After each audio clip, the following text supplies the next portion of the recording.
Hello and welcome to our Lakeside chat.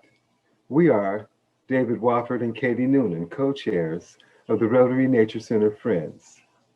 And we're so happy that you can join us tonight. As we begin our program, it is important for us to acknowledge that we are on stolen land, that Lake Merritt is part of Ohlone territory. We hear now from Corinna Gould, spokesperson for the Confederated Villages of Lishan and co-founder of Segura Te Land Trust. Good afternoon, relatives. My name is Corinna Gould. I am the spokesperson for the Confederated Villages of Lishan. We are here today at what most folks think of as Lake Merritt. We are in the territory of Huichin. Huichin is actually a territory that encompasses 6 Bay Area cities: Oakland, Berkeley, Alameda, Emeryville, Albany, and Piedmont. And so this is a place that my ancestors have been since the beginning of time. And this was a place of abundance. I'm so happy that people from all walks of life that now come into our territory can enjoy this beautiful place that my ancestors have enjoyed since the beginning of time. My relationship to the land that I have been born to, raising my children and grandchildren here, has been to tell the story, the truth of what happened on this land before other people came here. I'm hoping that as we begin to learn these lessons of fires in California, the pandemic that's happening, that human beings come back to living in reciprocity with the earth.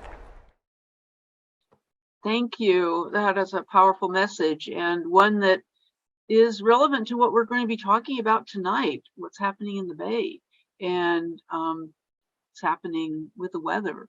I'm really glad that I want to welcome everyone to our Lakeside chat tonight. And we're going to begin, as we always do, with a brief check-in with our highlights from the previous month to show you what we've been up to with our science and stewardship activities. The month since our last met in mid-October, there's just been a lot of things happening at Lake Merritt, and we've been busy with it. We continue to do our stewardship projects with young people and with adult volunteers, keeping the nature center area tidy, and also investigating the science of the lake and how the lake is doing. So we held a bio blitz on October 29th to investigate the biological community, what organisms are still active and alive there at Lake Merritt. And we encountered a wonderful nudibranch explosion. So next.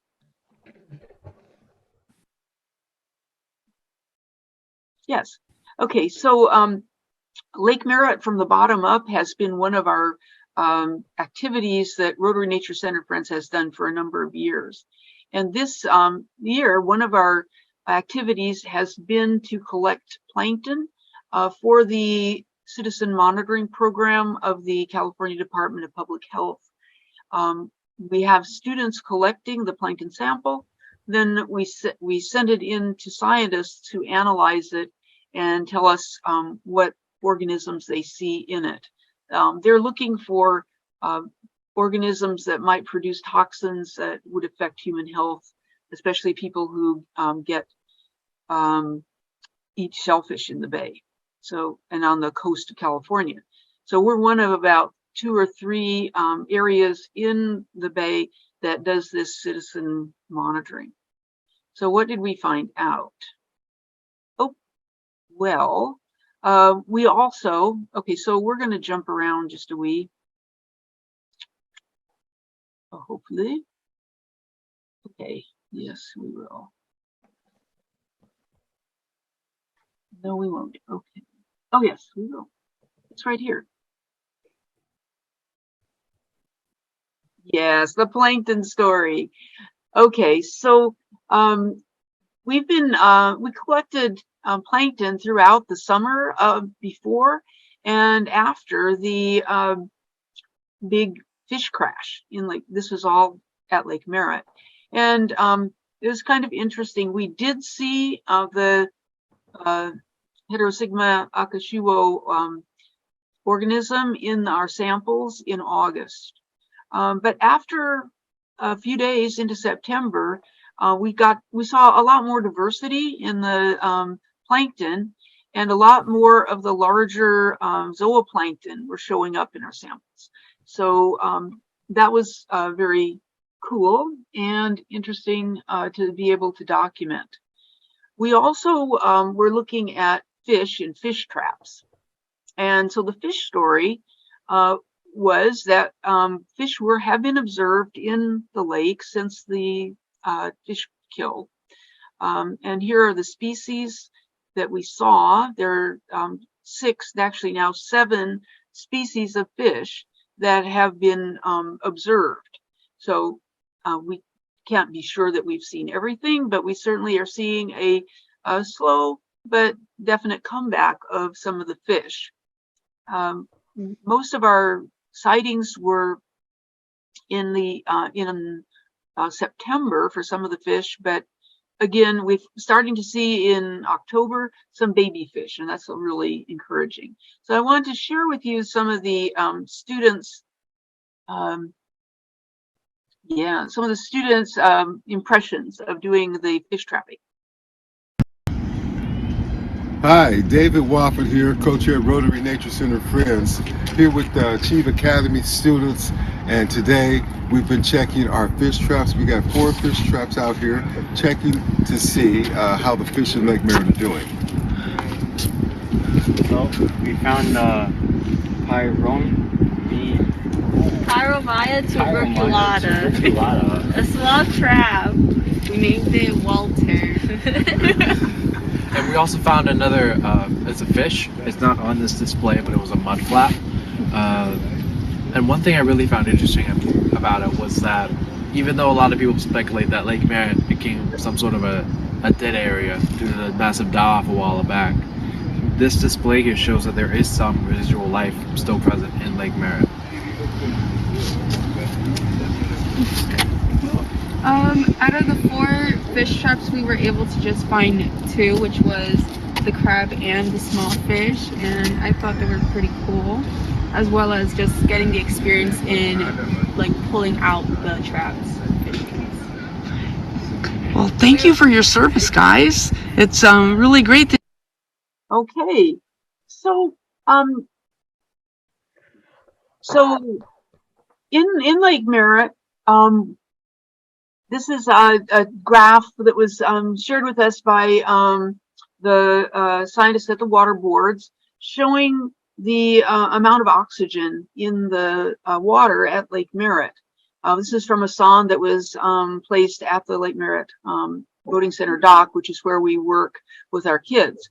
And it shows very clearly that the period of anoxia, or no oxygen, was about 6 days, which is, pretty big deal. But it bounced right back up in early September.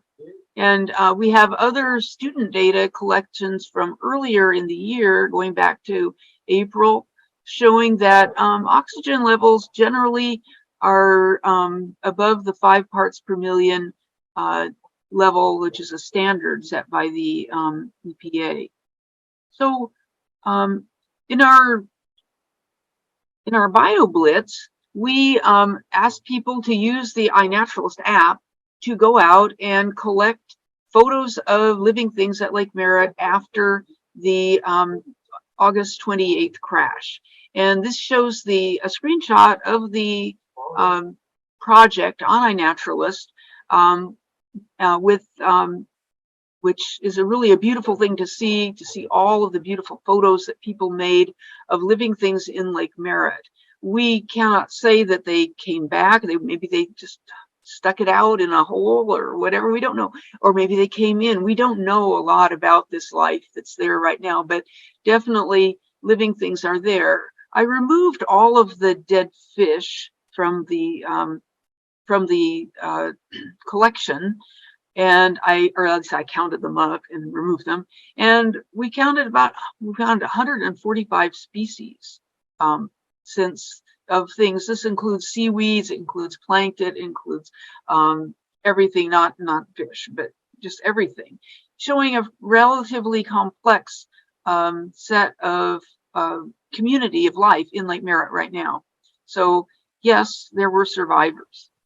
Okay, next, one of the outcomes of our looking at the creatures in Lake Merritt was the discovery of an explosion of nudibranchs. And we were so fortunate to have people come and take a look at the dock and the other areas around the lake, including a nudibranch specialist, Robin Agarwal. She came out and identified all of these, and I even did not have room to put Hedgepesthurid on there. There was just an explosion of nudibranch species. We do not see this every year. So this is not normal.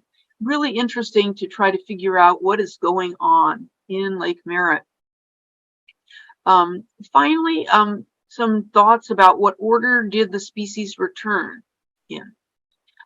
This is an analysis kind of question, and there are a lot of things that we can't say about the data we collected. We can only say, yes, it was there, we saw it.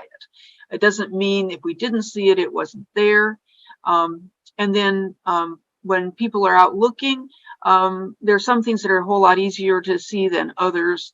Depends on the background of the person looking. There's a lot of observation and effort biases in the data, but it is pretty interesting. So right after the crash in early September, we saw a lot of the brushy bryozoans, tiny barnacles. Water boatmen were quite numerous, carrying their little bubbles of oxygen with them, polychaete worms, and more. And I ask you to go and peruse this wonderful collection on iNaturalist. It's really very cool.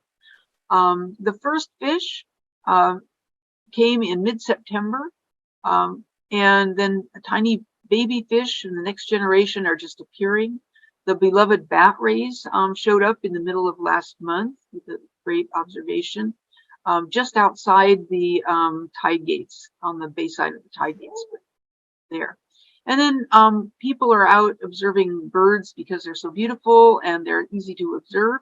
And I just wanted to let you know that our next Lakeside Chat in December will feature Hillary Powers, who is a Golden Gate Audubon volunteer and has really a sense of what's going on. She's here every month and for leading walks, and she's also here just as an observer. So she'll be able to tell us a lot about what is happening with the birds at Lake Merritt.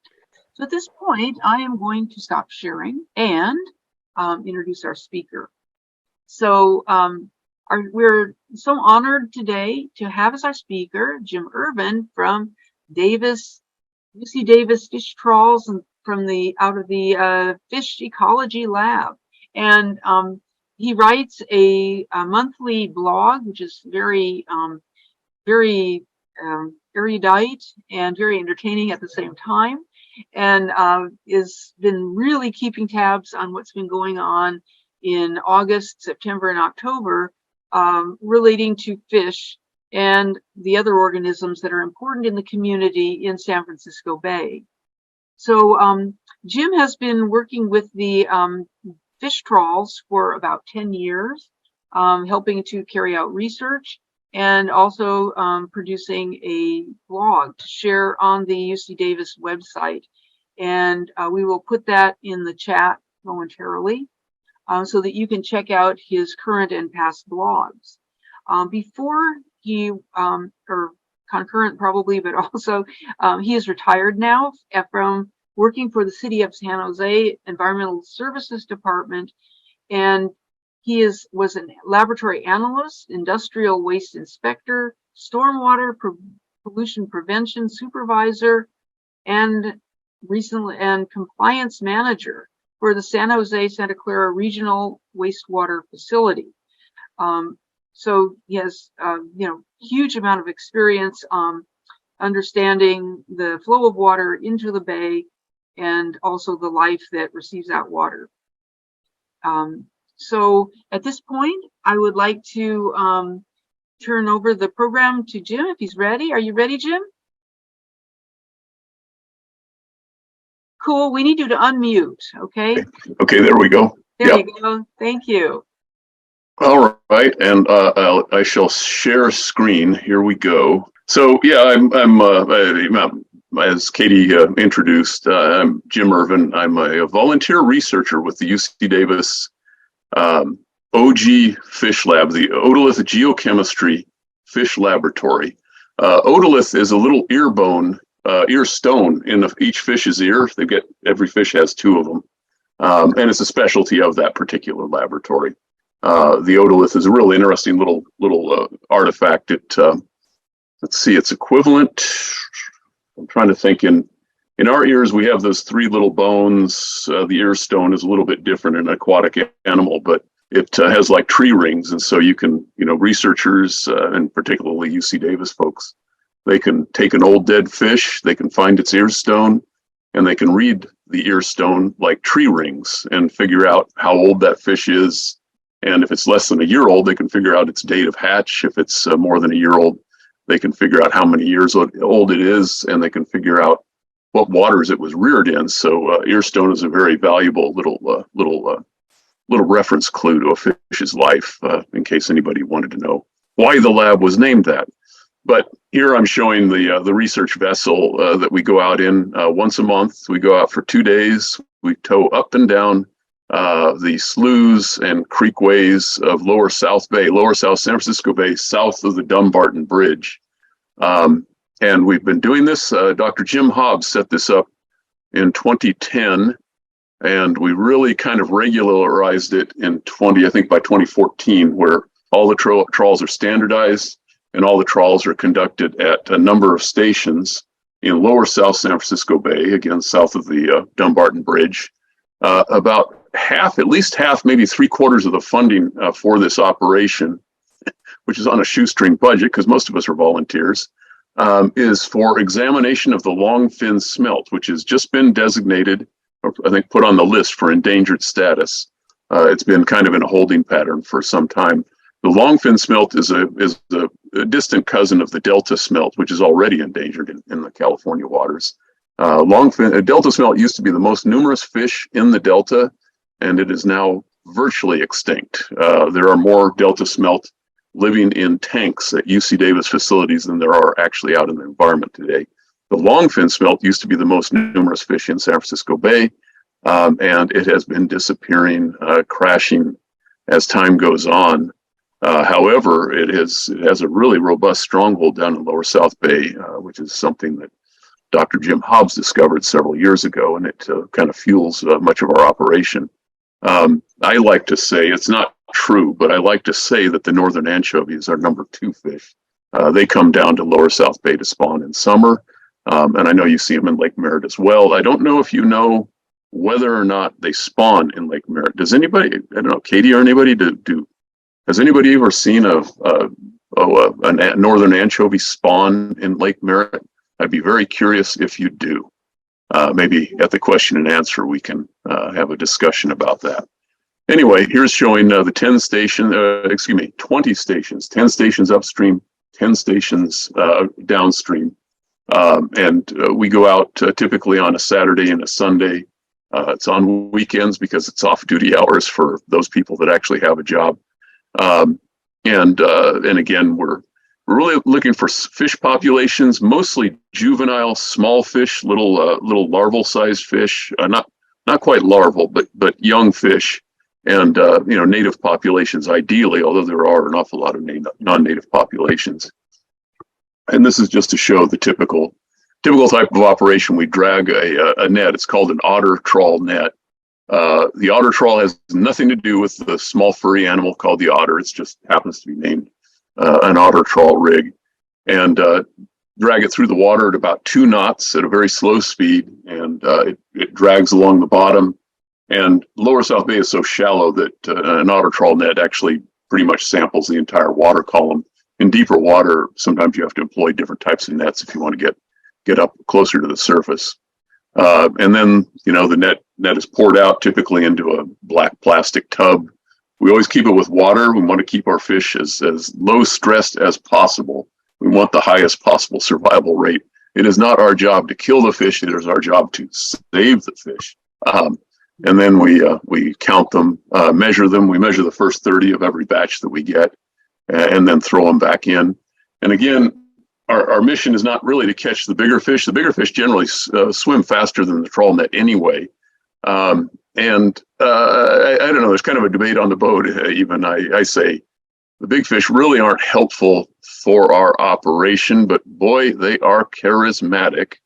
And we do catch them occasionally. Once in a while, a big mama leopard shark, as Micah is holding there, or just in February, that big sturgeon that we got there, that was 1.4 meters long, which is a teenager sturgeon. It's literally probably about 19, 20, 23 years old. Just getting to spawning size. It's still within the slot limit, which is unfortunate. That sturgeon must survive for another couple of years before it will be safe from being taken by sport fishermen. And sport fishermen do come in Lower South Bay, and they do fish for sturgeon. Fortunately, I guess, I don't know, mixed feelings about that. You know, I know Damon mentioned sturgeon being his favorite fish. I think it's everybody's favorite fish. And they do not spawn in Lower South Bay. They spawn up in the Delta, but the adults do come down in Lower South Bay each summer. Oh, excuse me, mostly in the winter, in the cool weather. And because we have abundant food, they're seeking all the same baby fishes that we try to measure and count. And we do get the starry flounder, the California halibut, 2 other California natives. Those 2 individuals are particularly large, about as large as we ever catch them. Generally speaking, we're dealing with smaller juveniles that come into Lower South Bay to recruit and grow big. The adults go out further out in the bay and even out to sea, and then come into Lower South Bay to spawn. Well, the starry flounder comes into the creeks, up to the first riffles of creeks to spawn. The California halibut spawns further out in the bay or out to sea, but the young juveniles come into Lower South Bay and in the marshes to recruit and grow. And we count shrimp. I'm showing the native Krangon shrimp here. Every winter, December and January, we catch brooding mamas full of eggs.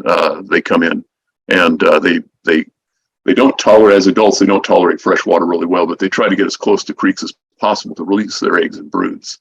And we also have some non-native fish, but I didn't show any pictures. I could if somebody wants to see them.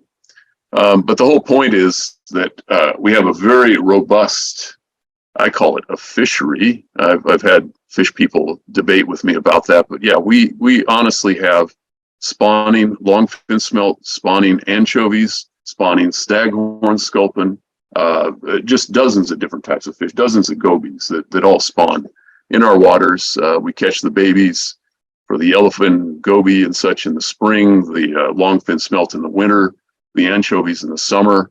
We catch the spawning fishes, and then the fry come out a month or 2 later. And they're all feeding on a variety, I call it the fish buffet, a variety of crustaceans and such at all sizes. Food for larval fish, juvenile fish, on up to adults. So getting to the point, that's just my background. We had a red tide bloom this summer. It had been anticipated for years. There is an organization, with San Francisco Estuary Institute and also with the Bay Area Clean Water Agencies, which is called BACWA. There's been a partnership for a number of years. There's been a realization that the San Francisco Bay, in addition to all the other problems it has, is very heavily loaded with nutrient. And when I say nutrient, I'm saying specifically nitrogen and phosphorus to some extent, but really nitrogen is what we're talking about. Nitrogen as discharged by the major wastewater facilities. I made this map based on a couple of maps that Damon put in his presentation that he showed a month and a half ago.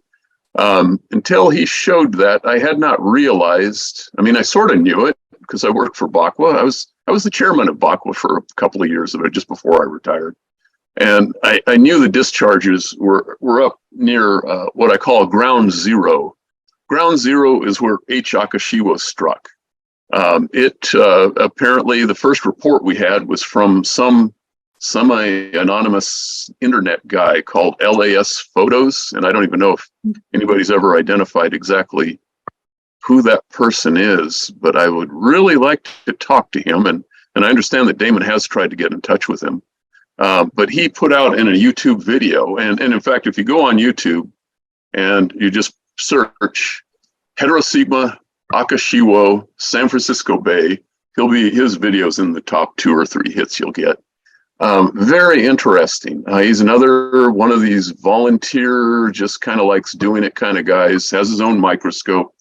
And he says that he had noticed these red tide blooms, dark colored water, dark brown, reddish brown water, every year for the last few years. This is what he says on the video. I have not corroborated that. And then this year he saw the same sort of bloom on the 16th of July, and it was bigger than usual, and he noticed that. And he took drone videos. He shows them on the video. He shows the progress of this bloom as it spread out across Alameda Ship Channel. And Damon kind of picks up from there in his presentation, and I'll show in a second, when he went on a trip to Seattle, I believe it was Seattle, traveling by air. As Damon went over the bay, he saw this brown stain, and both of these guys realized that something really bad was happening, and potentially this was going to be a fish killer, which is true. H. akashiwo, the organism, is known to kill fish in other waterways. In any case, and there it happened, ground zero, right in between the wastewater discharge points from East Bay Mud, East Bay Discharger Authority, and San Francisco Southeast Plant. Who would have guessed the largest discharges of nutrient in the bay? I must say, we've been talking about it in Bakwa circles. We were talking about this before I retired. There's reasons why I think that nutrient might not be the issue, and I'll get into that. But in any case, Damon put together a partial timeline, something that we need to expand upon a little bit. I view this as a crime scene. We need to know who, what, when, where. How fast did it propagate? How far did it propagate? I think we've got a pretty good idea about that. When did it start killing fish? When did the dissolved oxygen actually crash so far that started killing fish? Because we think those, at least within CEPI analysis at this point, they think those were 2 different events, that the killing of fish started before the actual DO crash, dissolved oxygen crash. So many questions and so little time. This is, I put a little bit of a profile of H. akashiwo, I guess for right now, public enemy number 1. It is a small unarmored cell. It's a soft, squishy cell. And it's every phyto, and there's hundreds of them. I think it's something like 13,000 or something, or identified different species of all different types of phytoplankton. So you have your diatoms and dinoflagellates and cryptophytes, chlorophytes. This particular one is a rhapidophyte, which is kind of an oddball. Didn't see it coming, but from all appearances, a rhapidophyte is essentially, in appearance, no different than a dinoflagellate. It has 2 flagella, it has a bunch of chloroplasts. It's a mixotrophic species. This one will hunt for prey when it runs out of things to eat, when it runs out of nutrient, nitrogen, phosphorus in the water column. So it'll exist by photosynthesis when it has to, and then I guess at all times when it's convenient. But when the nutrient concentration in the water really drops, it has a deal migration. It goes up and down in the water column, down at night, soaks up some nutrient. It's a ravenous predator of bacteria. There's a lot of clues as to what possibly brought this, because the big question is why here, why now? And the why now, partly, I think, and I'll get into that a little bit, is a couple of years of La Niñas with cool upwelling off the coast, a lot of organic material buildup, very little rainwater flushing last winter. And I'm not the first one to come up with these hypotheses. People do speculate that the drought conditions might have been helpful for this organism. It is very tolerant of high salinity. It tolerates a range of salinities. It also tolerates a high level of illumination from the sun. And we had a very, very sunny this summer this year. David Sennett, San Francisco Estuary Institute, said that there was greater solar irradiance this year than we've seen in 22 years. Again, probably related to La Nina, or indirectly related to La Nina.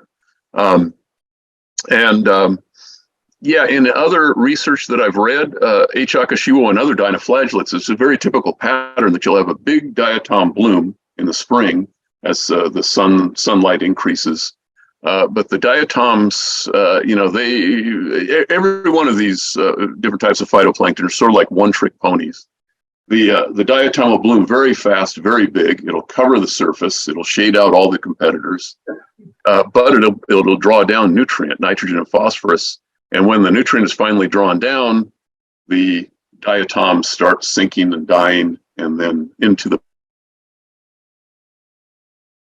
breach swims one of these flagellated sort of micro predators that are able to exploit that system. And so, H. akashiwo is a notorious bloom organism that has killed fishes in Japan, Canada, Chile, China, U.S. East Coast, and so many more places. It's all around the world. It exists all around the world. The good news is that unlike many of the dinoflagellates, like Carlidinium, Alexandrium, there's several of them. They exude really toxic substances that go up the food chain, and so causing things that like poison the shellfish or the fishes that then result in death of birds and mammals and humans and people's dogs that drink at the park, that sort of thing. Fortunately, rhaphodophytes don't do that, as far as we know.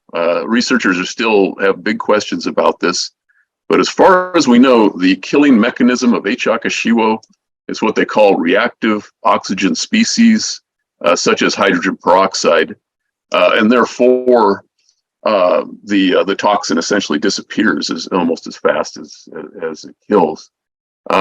That's the prevailing theory. Like I say, there's still some scientific debate about that. And being a soft, squishy cell, like many of the dinoflagellate species that are killing fish in similar ways in red tides. The irony is that this is very and I know this with dinoflagellates. Dinoflagellates are absolutely documented to be critical first food for larval anchovies. Larval anchovy, once it absorbs its yolk sac, it has to find soft, squishy food, which is really tiny.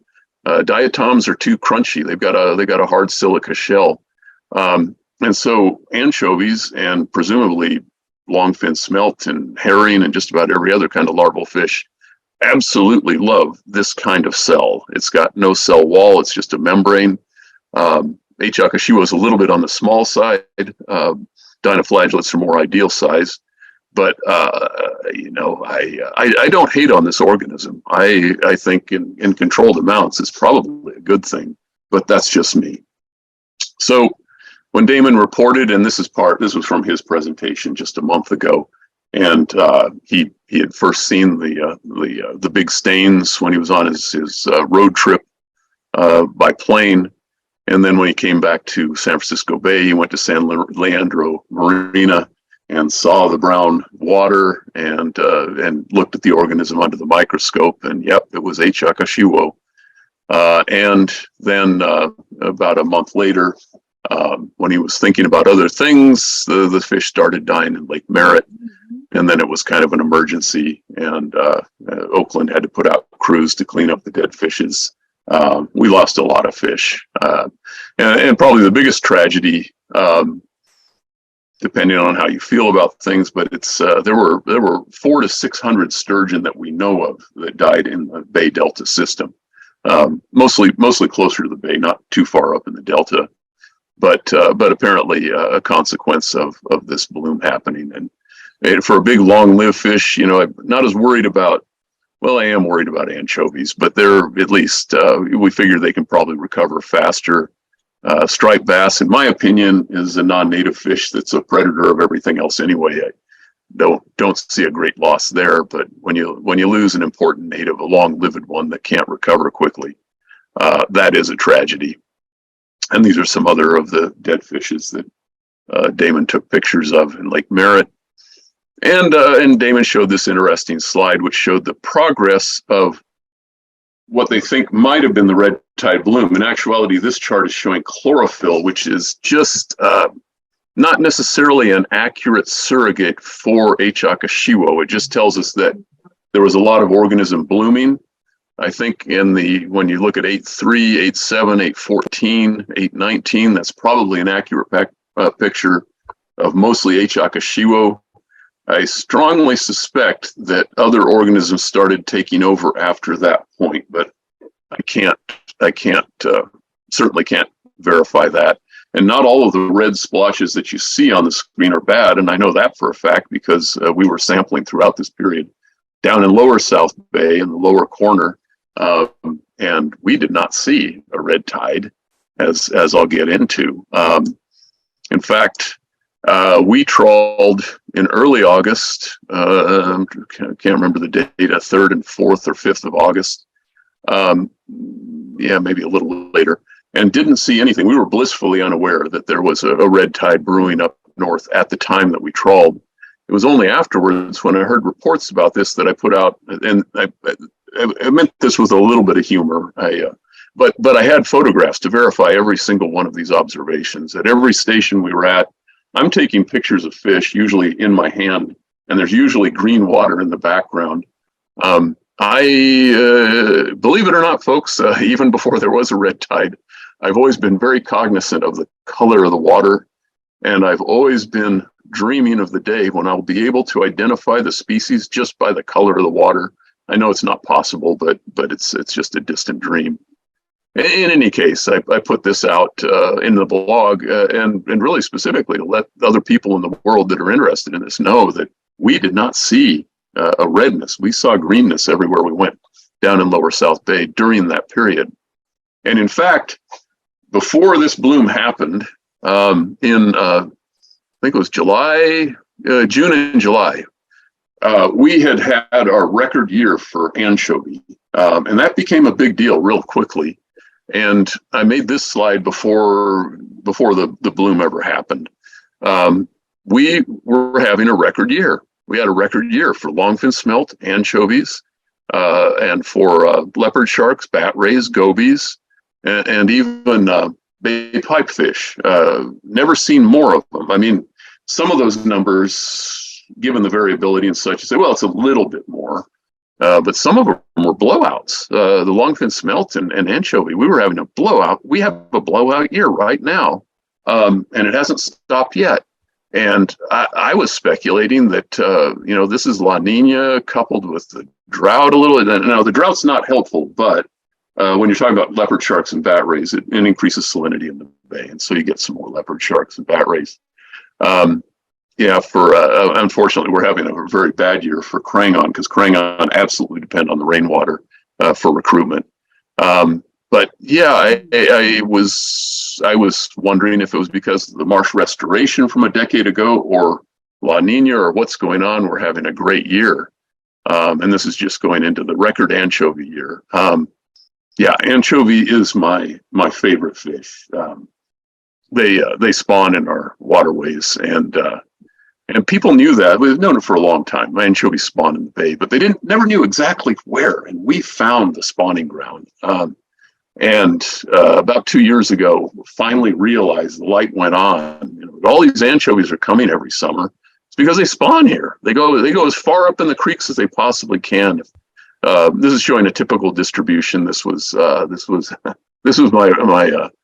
alert. My 2022 anchovy spawn has begun alert from a couple of months ago, and you'll notice that the biggest numbers of anchovies are way up at the foot of creeks. This is something that we've talked to anchovy researchers and said, can you believe that anchovies go up to where like the salinity is as low as 10 ppt, 10, 12 ppt to go spawn? And they're not aware of that. They kind of sort of know intellectually that anchovies go into estuaries and river mouths to spawn, but pretty much unknown. And as a result of that, I actually did a presentation about anchovy rain in San Francisco because just a few weeks after we found in June that we found a blockbuster record anchovy year, people were reporting that anchovies were falling out of the sky in San Francisco because the birds were so stuffed. The pelicans and the gulls and other types of birds were so stuffed with anchovies, they were barfing them on San Francisco, and people were seeing these anchovies just fall on the street sidewalks and stuff.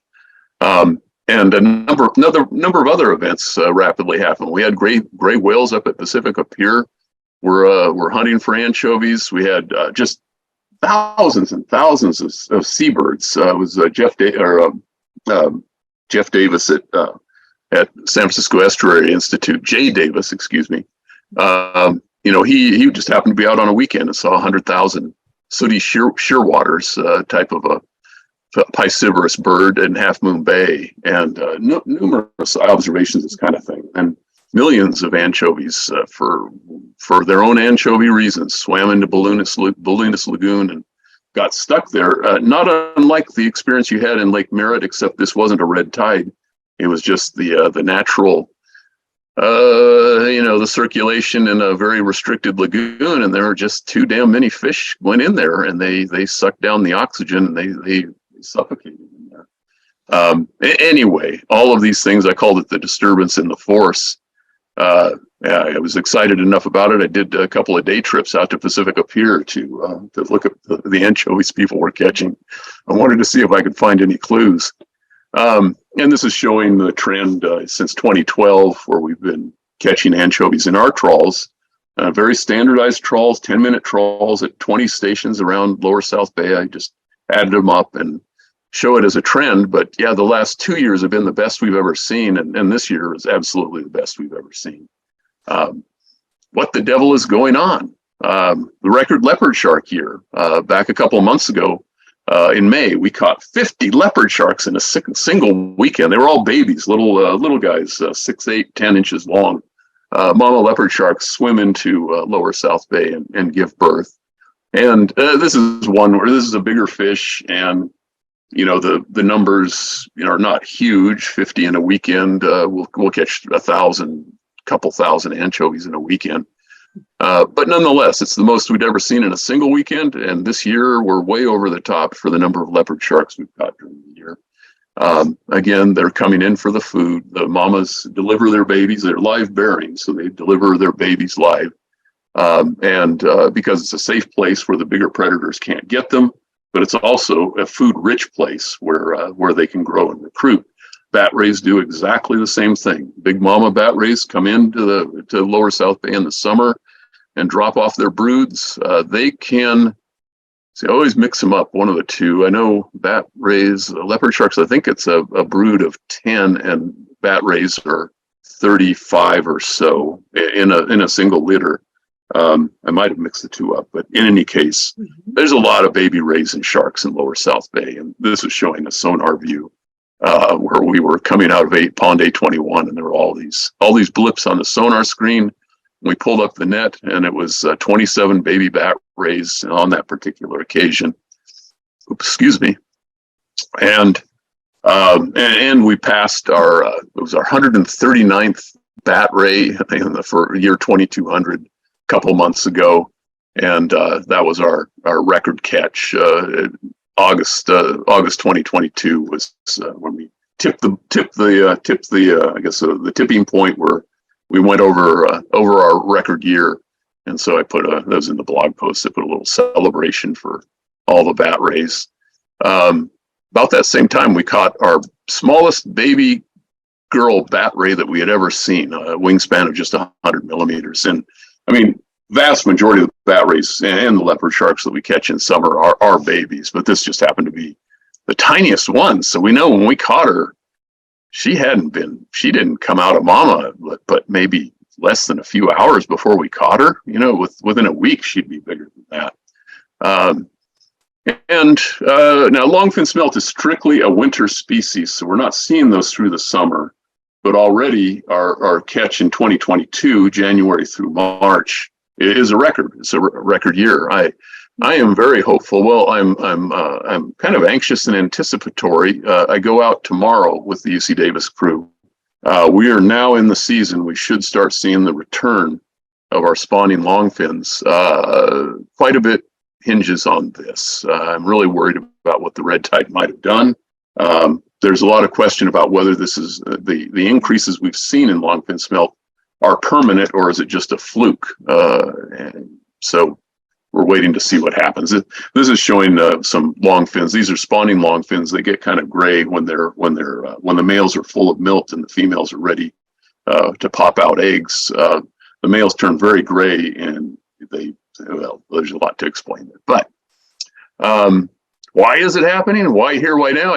I do think that the H. akashiwo, well, this is just me, and this is just speculation, but I think that the H. akashiwo bloom and all of the blooming anchovies, longfin smelt, and sharks, and everything else we're seeing are two sides of the same coin. It's a huge amount of productivity that's happening off the coast, and it's pushing up into the bay. As you know, every 4 to 7 years, you get an El Nino, and in between those times, generally speaking, you see a La Nina. Right now, we're having a relatively rare double La Nina, possibly a triple La Nina. We only have maybe 60, 80 years of El Nino, La Nina cycle really mapped out, maybe a couple hundred by proxies. Double and triples, they're rare, but this is one of the big ones. La Nina means that strong surface winds all around the planet are pushing warm water westward, and all the ocean basins go into either a positive or negative cycle, oscillation cycle based on that. For us, it's the ENSO cycle, the El Nino Southern Oscillation, measured near the equator off the coast of South America. Sea surface temperature gets either warm in an El Nino or cool in the La Nina. When it's cool, pretty much the sea surface temperature on all the western shores of continents start upwelling, and you get good fish productivity. This is something that Peruvian and Ecuadorian fishermen figured out a couple centuries ago, I think, and then modern science discovered it in the 1950s, not that long ago. And it was Cal Coffey in California that made this amazing discovery that the ENSO actually has a global effect. But in addition to ENSO, there's also a thing called the Pacific Decadal Oscillation. It's a 60-year cycle, 30 years on each side. And not only are we in a triple La Nina, but we're in a cool PDO cycle, or side of the cycle as well, notwithstanding that we had a very warm El Nino in 2015. And specifically for fishes, this has to do with the anchovy regime versus the sardine regime. The anchovies like the cool Pacific phase, whereas the sardines like the warm Pacific phase. If you recall, in the early part of the century, Monterey Bay was Cannery Row for sardines. Sardines crashed around 1945, and it created all this research in California. The Cal Coffey organization was stood up. That's the California Cooperative Ocean Fishing Investigations. I think I got it right. I never remember all the words. But that was like the first oceanographic organization in the world, the really official one that stood up, that actually looked at the entire ecosystem to try to figure out why did the sardine crash. And they discovered that it was partly overfishing, but it was a big part of that was a regular cycle. And the sardines just crashed with the cycle around World War II time. Anchovies picked up, and now we went through another. Since that time, we've gone through another sardine cycle. Right now, we were at the peak of the anchovy cycle, and that's what we saw here in San Francisco Bay. That's what it made rain anchovies. And then there's the nutrient question, just in the bay, and whether or not anthropogenic nutrients might have caused this H. akashiwo bloom. Let me just say parenthetically that I think there's a lot of merit to that. However, you're looking at water right here that is immediately downstream of the San Jose Santa Clara plant where I retired. I worked there for 27 years. I mean, I have to express a little bit of bias. I wouldn't do what I'm doing if I didn't believe that we did absolute good, and that good is coming. And partly I'm doing this to make sure that they never mess up. I want to make sure that they keep doing the right thing. But in this case, you're looking at water that just within hours before had come out of that plant, and water that has nitrate concentration, which is NO3. At this point, I know from history, is roughly 15 to 20 milligrams per liter, perhaps way higher than anything else you'll see anywhere else in the bay. That is green pea soup. And I can tell you at the time, we had spawning anchovies in there. And I can tell you next winter, unless we have a disaster, there will be spawning longfins in this very water. There are spawning bay gobies that we caught this I'll show a picture if I can get that far down, and if I can talk a little faster. And this is showing just a month or two later, roughly same place, a little further downstream. 2 stations in Artesian Slough. Again, green pea soup. I'm not saying that discharging a lot of nitrate into the water isn't necessarily a good thing, but I can tell you that from experience, it's usually, in salty water, it's usually a good thing. It becomes a diatom factory. What you're seeing is the diatom factory. And more notably, we didn't get the red tide. The H. akashiwo, we know the organism was present, but in low cell counts, it did not kick off in there. It should have kicked off like wildfire. These are some of our other observations. This is the green and green-brown, brownish-green, greenish-brown water that we saw while we were out trawling. And some more, these were photos taken even before we even before we'd heard that there was a red tide going on in North Bay. And we're seeing greenish, grayish water, greenish. Look how green that water is. If green water and if high nutrient were the thing that made H. akashiwo light off, we should have been ground zero. In any case, then we got the shocking news after we trawled in early August that fish were dying up in North Bay. In fact, some of the reports were from Damon. This is my little editorial cartoon, sort of, where we put out a notification to people in Lower South Bay to be on the lookout for red tides. That we can't afford to lose everything that we worked for. And as a consequence, our September trawls were bumped up a week. Normally scheduled for the middle of September. They on a last-minute basis, Levi Lewis, the supervisor of the lab, decided to run the trawls a week ahead of time to try to catch any sign, if we could see it, of either fish kills or red tides in Lower South Bay. And no, again, it was green, beautiful water. We did. They had a sharp eye. They trawled around, and they on the off time they went to distant corners of the Lower South Bay that they don't normally go to, and specifically looking for dead animals of any type. And this was our total dead animal count. Well, tens of thousands of gobies were dying in Lake Merritt and hundreds of sturgeon up in the North Bay. They did find one dead sturgeon, but it looked like it had been dead for a while. And they found 2 birds, but that looks like incidental kill, not anything related to the red tide. This is my show us your bass photo. This was in August, just to show that, or excuse me, October, to show that we had a lot of bass. In fact, we don't normally see striped bass this large. Normally, we're in a little bit smaller range. Again, striped bass is a very fast-swimming fish, so the large ones get away from us. But I do wonder. The bass count was not high, but it was a little higher than normal. And I'm thinking because other parts of the bay were depleted of food, there was so much death and destruction that a smart bass is going to swim where there's food, and they came down to Lower South Bay by October.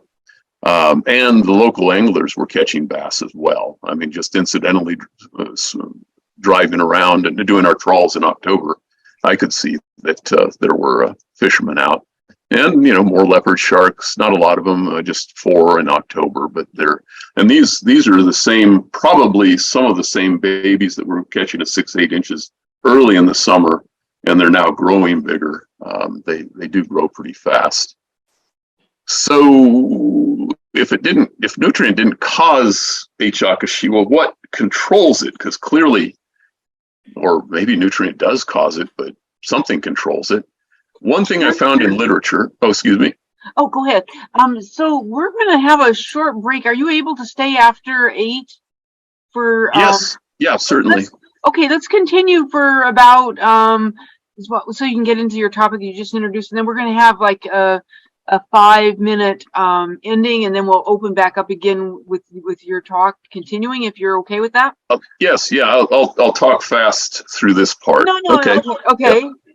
Yeah, well, I've read a number of research papers recently published, and there is a growing consensus that seaweed and seagrasses have natural controlling influences. They're actually toxic to H. akashiwo. It is thought that either the tissue of what they call macroalgae, which would be seaweeds, or the bacteria that grow and are encouraged by seaweeds and seagrasses, has algacidal properties. And they've actually tested this, and in the lab at least, it does appear that H. akashiwo cells are controlled, if not killed, by red and green algae. And we'd have both Gracilaria and ulva, which are specifically mentioned in literature. I don't know if Spartina counts. It's not really a seagrass, and then there's a thing called ceramium, which is another thing we get mobbed with that stuff in summer. I'm presuming that probably has an effect. The other thing is we have quite a few filter feeding type of organisms, the tunicates, the Japanese mussels, and I did see an increase in October. We saw a surge in all of these, the snails and the mussels and the tunicates, and I'm thinking that they were they certainly were flourishing. They were definitely growing on more high productivity this summer. If I'd never heard of a red tide, I would tell you we had the most kick-ass summer I've ever seen. High productivity, which again leads me to believe it's two sides of the same coin. And so there's all the snails and things, and bryozoan too. And you know what, Katie? We had more nudibranchs than we'd ever seen before too. Yeah. Really, really interesting. Oh, yeah. This is a good point to break then, if you need to break. I understand that I was scheduled for 45 minutes. I will not abuse my audience, but by God, I'll talk for another hour if you let me. Yes. Okay, we want to thank everybody for coming tonight, and we're going to continue with the conversation with with Jim, with his firsthand experience with the Bay ecosystem and his thoughts on what may have happened.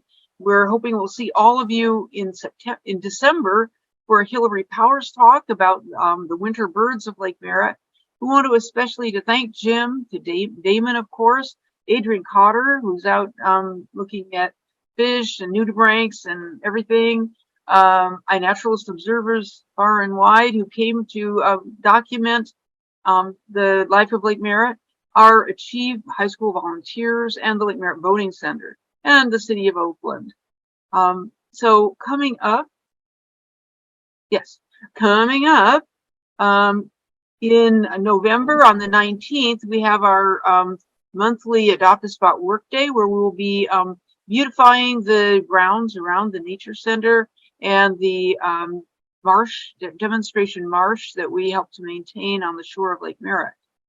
On the 2nd, Hillary will tell us about the birds, and we'll get a sense of how the birds are faring after this event that killed so many fish in Lake Merritt.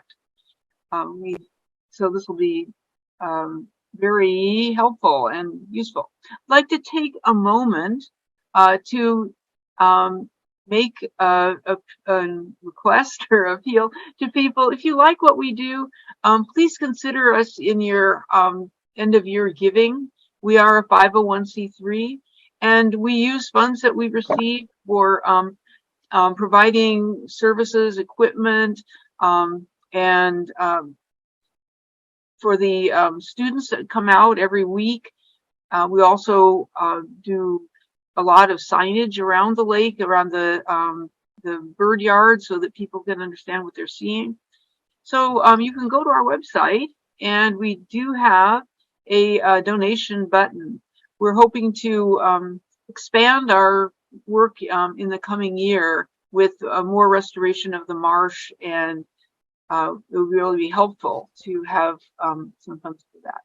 As I mentioned, the City of Oakland K-Top TV station is hosting our shows every Sunday at 6 to 7 p.m. They show oldies in the first two weeks of the month, and then they show the current month's Lakeside chat in the last two. Okay, we would like to thank our producer, Rob Lamone. David Wofford and I are the co-chairs of Rotary Nature Center Friend. Kirsten Furman is our art and design person and has designed an absolutely beautiful calendar of Lake Merritt wildlife, which we'll be sharing with you and hopefully will interest your holiday investment. Next, we want to thank our donors. We have received generous donations from many people, and we deeply appreciate your help, as it does take a bit to keep things going, and so forth. So we're near the end of our hour now, and we want to thank everyone and let everyone know that we are Rotary Nature Center Friends, stewards of the Lake Merritt Wildlife Refuge, providing and hosting groups for various kinds of science and sustainability activities at the lake. Jim, are you able to jump in again? Yes, there. Did we ask if there are any questions at this point? All right, so yeah, I guess we're looking good. So this is a segment of the show I call The Tale of Two Bays.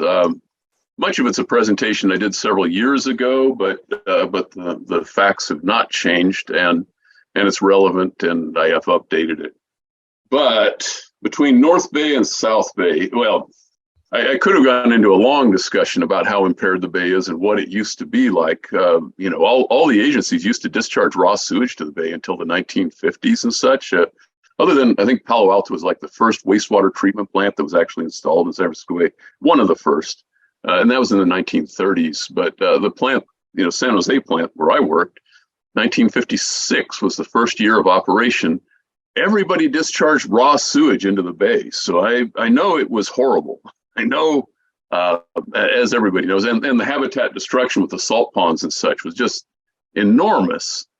But more recent than that, in the Delta, the big crisis of the last couple of decades, if anybody's heard of it, is pelagic organism decline.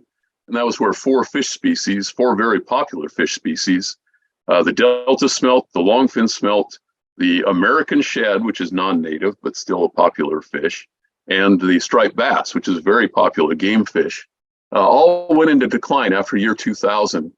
And after much investigation after the fact, and nobody really, even now, they're not really 100%. Water withdrawals is a big issue. But the invasive corbula clam, when it came into Sassoon Bay in the summer of 1987, there's an awful lot of evidence that it really wiped out the ecosystem up there. The phytoplankton declined shortly after that arrival. The mysids dropped. Mysids are little shrimp-like creatures. If you saw one, well, there's one on a finger right here on this picture. If you saw one, you'd say it was a shrimp, but that's not quite true. But it's a very important fish food. The water fleas, which is Cereodaphnia, and rotifers, even down to rotifers, just really declined sharply. And it's all tied to the fact that the summer phytoplankton bloom really dropped off, and that's shown in the big chart on the side.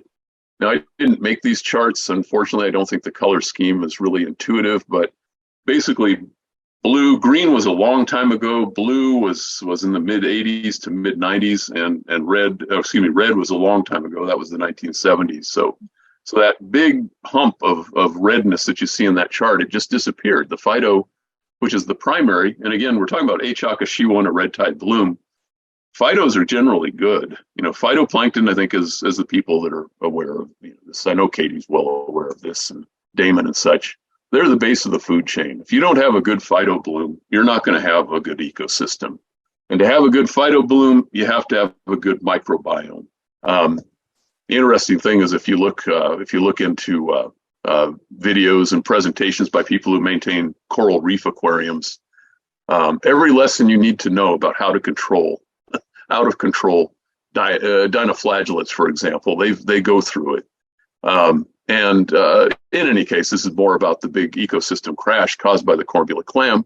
Corbula clam is a filter feeder, and it just basically eats everything. Sucks down the phytoplankton. It sucks down the copepod napoli, if not the adult copepods themselves. And so there was an entire regime shift after 1987, where populations of copepods completely changed from big, fat, juicy copepods to skinny, little, fast-swimming copepods. They think that had a lot to do with the fact that larval fish could no longer recruit well. And so, just in summary, you had this crash where phytoplankton declined by 87, copepods, Cladacera, rotifers all dropped, and then pelagic fishes started disappearing. But in Lower South Bay, I'd say a decade later, when I made this slide in 2014, I put a question mark down there for Lower South Bay because I hadn't really started going with the Hobbs trawl, the UC Davis trawls that much. But since then, I would say pretty confidently that we're going gangbusters in Lower South Bay. I say that with some caveat or some caution, because I realize that one red tide bloom will wipe out 10 years worth of work. But I think it's a combination of factors, a combination of improvement in the sewer plant, but also restoration of ponds.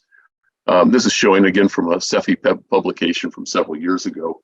The same comparable type of look at phytoplankton in Lower South Bay. Looks a little messy. The 1970s is shown in kind of reddish, and then purple is the most current regime. So generally, we've seen an increase, not quite as dramatic as the collapse in Suisun Bay, but we are seeing an increase in phytoplankton in Lower South Bay, and it seems to be showing up in the type of catches that we're getting of fishes. I show this is the San Jose plant back in 1956 when it was first built in the middle of farmland, open land, discharging out to a bay, which was nothing but salt ponds, no habitat whatsoever. And the irony is, it's showing you the benefit of just not discharging raw sewage, is that with a tiny population back then, 1956 to 57, they were discharging like several times. I don't know what that is, about 47 times more BOD. BOD is biochemical oxygen demand. Total suspended solids and dissolved oxygen was just zilch out in the bay. In fact, Lower South Bay would go through oxygen deprivation through most of the summers, like for entire summers. People that would work, the workers at the plant, the San Jose plant, that would go out in the waterways left records that like silver coins would tarnish in their pockets when they went out on a sampling expedition because there was so much hydrogen sulfide gas coming off of that. It was just putrid, ugly smell. I don't know if anybody else is old enough to have been a kid, in the family van when we were driving down south on our way to Monterey or Santa Cruz. And mom or dad would say, "Kids, roll up the windows because we're going past Milpitas," and you could literally smell the nastiness of that bay from from your car as you drove on the freeway. And I go out nowadays. I go out in the bay and just to test the other guys, the younger guys, the whippersnappers on the boat. We'll be out there in the middle of this marsh in this photo, like on Artesian Slough, and I'll turn to other guys and say, "It smells pretty good out here, don't you think?"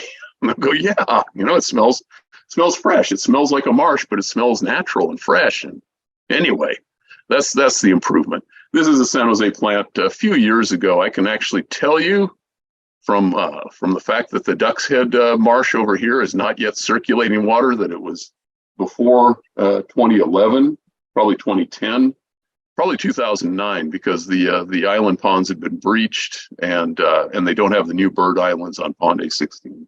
It's a little trivia fact, but that's showing you where the discharge area we're talking about. And on the nutrient question, this is what the San Jose, Palo Alto, and Sunnyvale plants went through, the very improvements that folks right now are wondering if Oakland, San Francisco, and East Bay Mud should make the same kind of improvements. I can tell you for absolute fact that yes, if you invest up to as much as $2 billion with a B on each plant, you will do this we will achieve this as well. The San Jose plant Sunnyvale, San Jose, and Palo Alto all upgraded to nitrification, nutrient removal in year 1979, 1980. 1979 for San Jose, 1980 for Palo Alto, Sunnyvale. For San Jose, the cost was $500 million in 2017 dollars. So I think it would work out to about $600 million today. Now, San Jose had the luxury of a lot more land to build on, which makes it cheaper. And also it was 1970s, so labor relative to the rest of the economy was quite a bit cheaper. I know that your plants up north will not have the benefit of quite that cheap a price. But nonetheless, what all three plants did is they almost completely convert ammonia in sewage into nitrate. And so ammonia concentrations drop to near nothing by permit and by design. Nitrate also drops because you get some denitrification whenever you nitrify your waste. You lose some some nitrogen gets lost to the atmosphere when you go through this process. So the total load of nitrogen dropped. But mainly, the main benefit was that the ammonia basically was gone, and ammonia is much more problematic in the waterway. Phosphorus also dropped, not so much from sewer plant improvements, but because throughout the nation, I don't know if you recall, but there was a nationwide movement to get phosphates out of detergents and stuff because they were wreaking havoc on mostly freshwater environments. Phosphorus is a problem in freshwater. Nitrogen is a problem. If it is a problem, it's a problem in saltwater. And in addition, this is separate and apart. I just had to throw this in there. The metals concentration dropped tremendously. This part was not as a result so much of sewer treatment improvements, but of source control. And your plants up north are already reaping the benefits from this. Everybody went through the same process of assigning. This came from the Clean Water Act and assigning numeric standards to certain types of industries, hiring lots of industrial waste inspectors that would go out and make sure people were compliant. But there's some really interesting things in there as well. Like, for example, I don't know if this is going to be practical, but can anybody guess why lead dropped? You'll notice that lead concentrations were up around 5-10 parts per billion in wastewater. And they dropped to near nothing, after roughly 1988 or so. I think most people can kind of guess that one. I'll just leave it up to people to try to guess. Zinc, same kind of question. Why do you suppose zinc?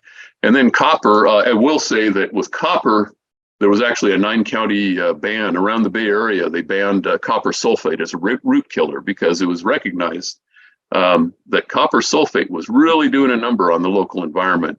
In addition to industrial plating facilities and such, and even wafer fab for Silicon Valley, they discovered that, wow, everybody who does silicon wafers, they also do a thing, they do etching of these metal strips called lead frames, and that was resulting in a lot of copper and nickel waste going in the bay. Silver is an interesting one. I'll leave that to the chat. Why do people suppose the concentration of silver dropped precipitously in the more recent years? Because silver was another problematic one. And just all the metals. I mean, just look at the graphs. It's like, wow, the metals really declined, metals discharges. And why that's important was the longest running cooperative study having to do with sewage plant effluent and its impact on the environment is what they call the Palo Alto study. And it used to be you could Google this, just put Palo Alto study, maybe you still can, and you'll find it's the USGS Menlo Park office in cooperation with the Palo Alto sewer plant did a study of the downstream marshes starting in 1974. And every year they would go out and they'd check the mud, they check the sewer plant effluent, and they were checking metals concentrations in clams and other benthic critters, polychaetes and such. And they were finding a 1-to-1 correspondence as the metals declined in the sewer, from the sewer discharge, the metal concentration would decline in the mud, and it would also decline in the clams. And after about 20 years, the clams actually started reproducing on a regular natural schedule because we were running out of native clams. They were disappearing. They just weren't reproducing and recruiting. The entire benthic community was absolutely disrupted by mainly copper, but also silver, were the two baddie metals that just disrupt their reproduction. It's a major success story. And I'll throw this in there because it's pretty cool. And again, if you want to invest like $6 billion to upgrade those 3 plants, you too can have a beautiful outfall channel that looks like this. This is where we launch, once a month. It's this is the actual San Jose is upstream on the left-hand side of the screen, and this is the water as it enters the bay. It goes over a little spillway and into the bay. And this is my little movie. I'll talk over. I was looking at upstream at the plant, and every month you can go out there. If the sun is hitting just right on the water, you'll see all these beautiful fish just swimming around, enjoying a nice bath. In fact, all the local sport fishermen. Oh, this is actually the better movie. I meant to delete that movie. So that's upstream looking at the plant, and this is looking down, and this is still above the weir. This is actually a sewer plant property, and these are all the big fish that live in our wastewater effluent. I go out there, sometimes the sun's not right, but on any given month, if I could go out slowly, you'll always find some big carp. These happen to be bass, but we got huge carp in that effluent channel.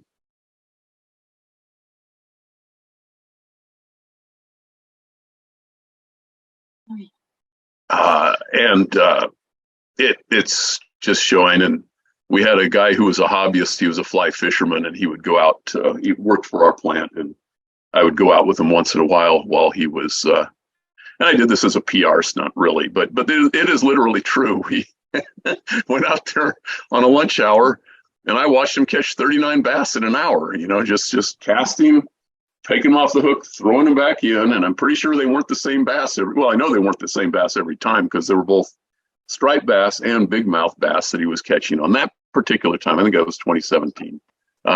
Just incredible. So that was sewer plant improvement, which did nothing but good in Lower South Bay. But the other big factor that has caused things to go very well, and I think it does tie into the fact that we didn't get an H. akashiwo bloom. We've created a healthy microbiome, lots of nice habitat. This was before salt pond restoration kicked in. The discharge from the San Jose plant is right here. This is Artesian Slough, which I've been showing pictures of the beautiful green water. There was no habitat out there. And this is 2004. And then they breached the ponds, 2006. This is pond A19. All 3 of the island ponds opened the same month. And then 3 more, A16, 17, and also A18, which is owned by City of San Jose. And anyway, and a few more ponds have opened since then. This is what it looked like before. I've heard so many people say, wow, when you fly over San Francisco Bay, you see this just beautiful red, salt ponds that are evaporating. This is different types of bacteria that grow in that really briny water. And I look at that and I just absolutely in horror, like, oh my God, who would do such a thing to a natural marsh, make it a disgusting industrial, I don't know how to describe it. This was pond A19, let's see, 2006. So this would have been 5, 6, 7 years after breach. So the soil level was coming up, was building up, but hadn't really vegetated. This was a couple months ago, same pond. It's absolutely vegetated out. Now it's a beautiful habitat for ducks and such. It's not quite, A21 is completely mature. Pond A19, if you're familiar with the pond system, it's still coming along. It's got a ways to go. But almost immediately, we were able to measure an increase in mysids. These are those little midget shrimp I was talking about. These are important food for fish. And I said, the ponds, just by 2015, have become mysid factories, which basically means they become fish food factories. And you know, again, if you want to learn more about what kind of food fish eat, you know, go on aquarium blogs and such, and you'll find out that, yeah, people pay money for mysids. This is the best. It's not only good fish food, it's the best fish food for if you're keeping tropical fish and such. We got now a few years ago, up until a few years ago, the UC Davis crew was also funded to do research on zooplankton. We don't do the zooplankton nets anymore. That funding ran out. But when we did, we were finding that we had an incredible, much higher than other parts of the bay, a lot of good production of like the very same organisms that had declined in Sassoon Bay, the copepods and the cladasserins. We didn't actually count rotifers, and I might get to that. But, you know, of course, this is what copepods look like. I don't have a camera good enough to get a good picture of them. But again, you know, go on an aquarium website. People that actually culture tropical fish at home, copepods are great food. People pay money for them. Yes. Oh, there's my favorite one, the pipefish. I was going to say, Damon says the sturgeon is his favorite fish. I would say, I don't know if this is my absolute favorite, but it's definitely a contender. And we had a record pipefish year. Artesian slough is really, I think Artesian slough and dump slough are the two hot spots for pipefish. I think it has to do with the rhizomes and roots of the California bulrush. I think that's the ideal habitat for them. Pipefish in Lake Merritt are very very abundant. So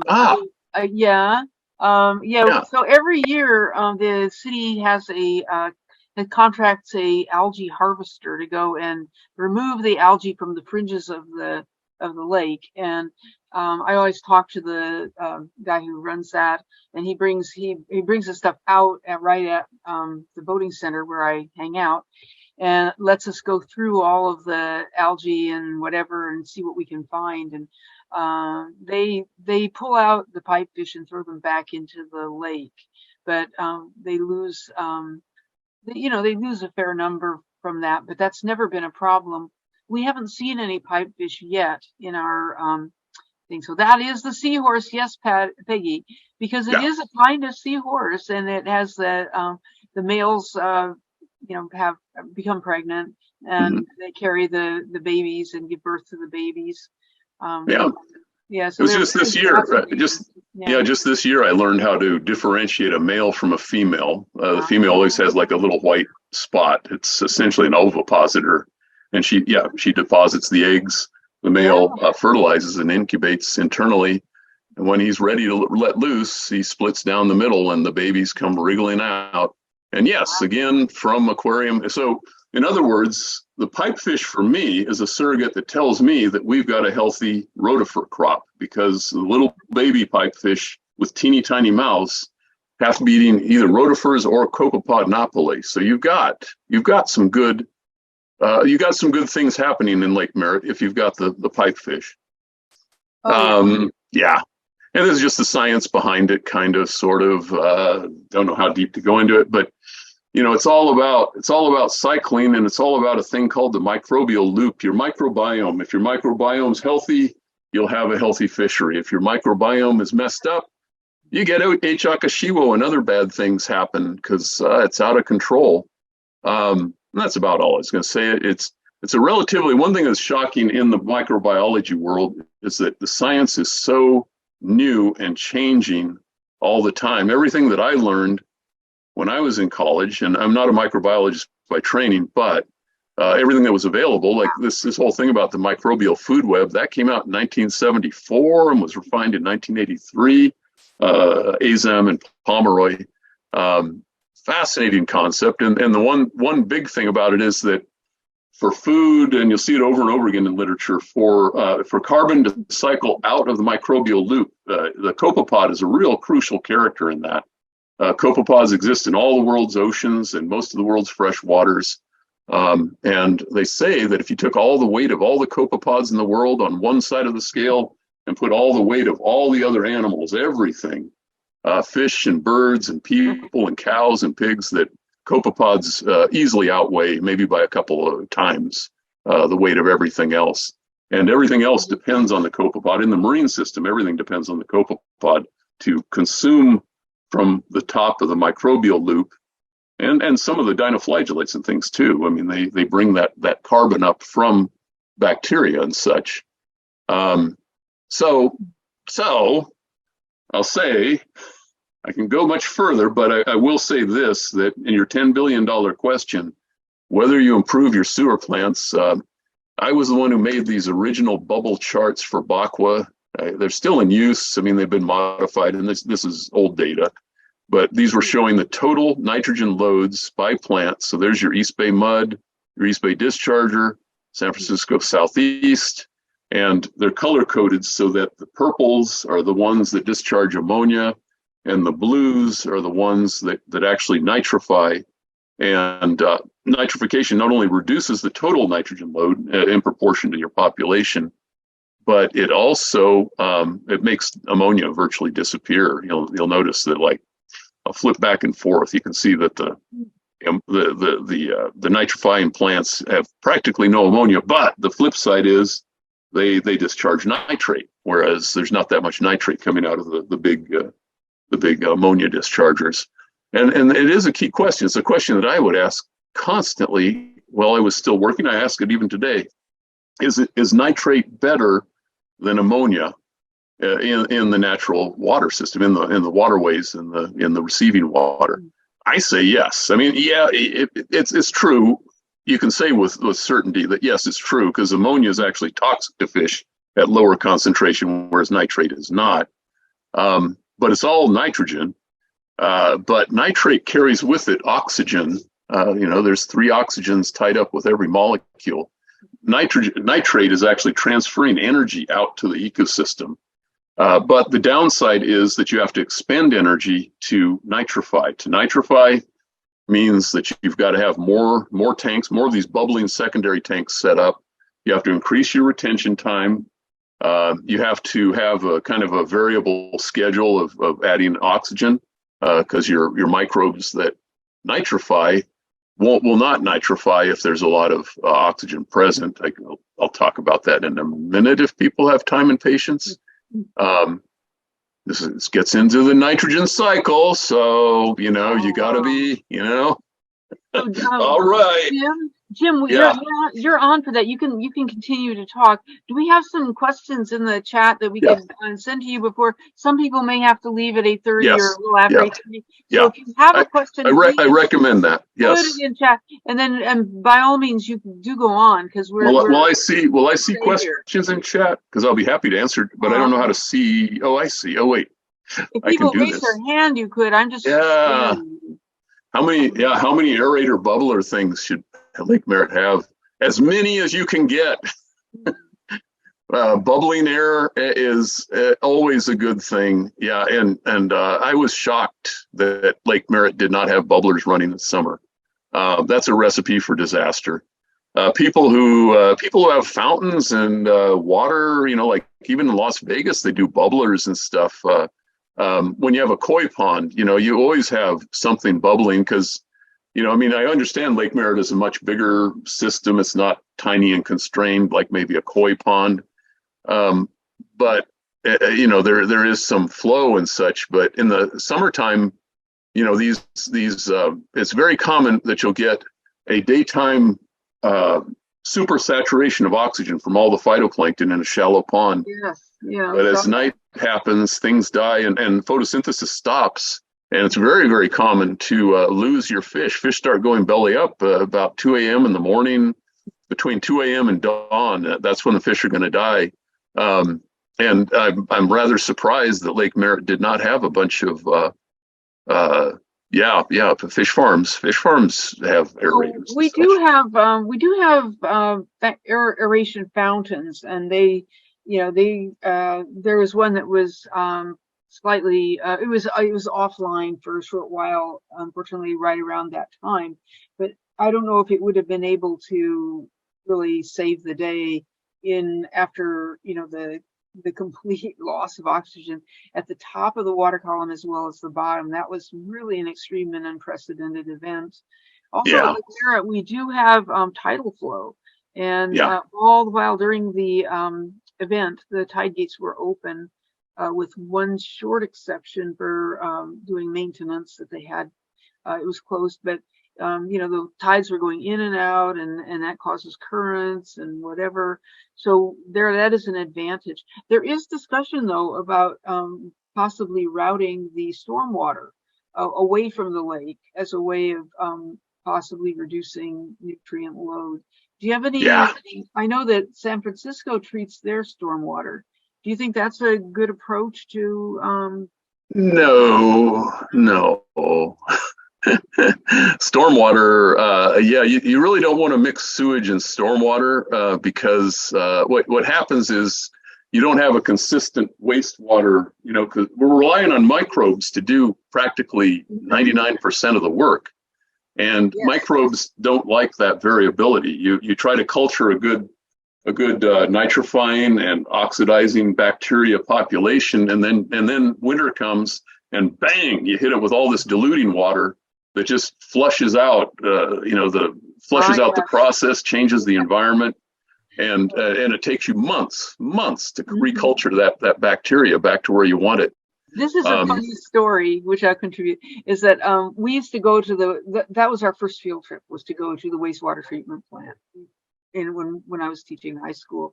And we also went out to the oil refinery, and they have a pond that they keep going that kind of tries to purify water and everything. We actually conveyed a sample of the special sauce mixture from the treatment plant up to the oil refinery for them to try out, because their particular microbes had died or whatever in their pond. But they do have a specific cocktail of microbes. But do you think one could be developed that could deal with stormwater?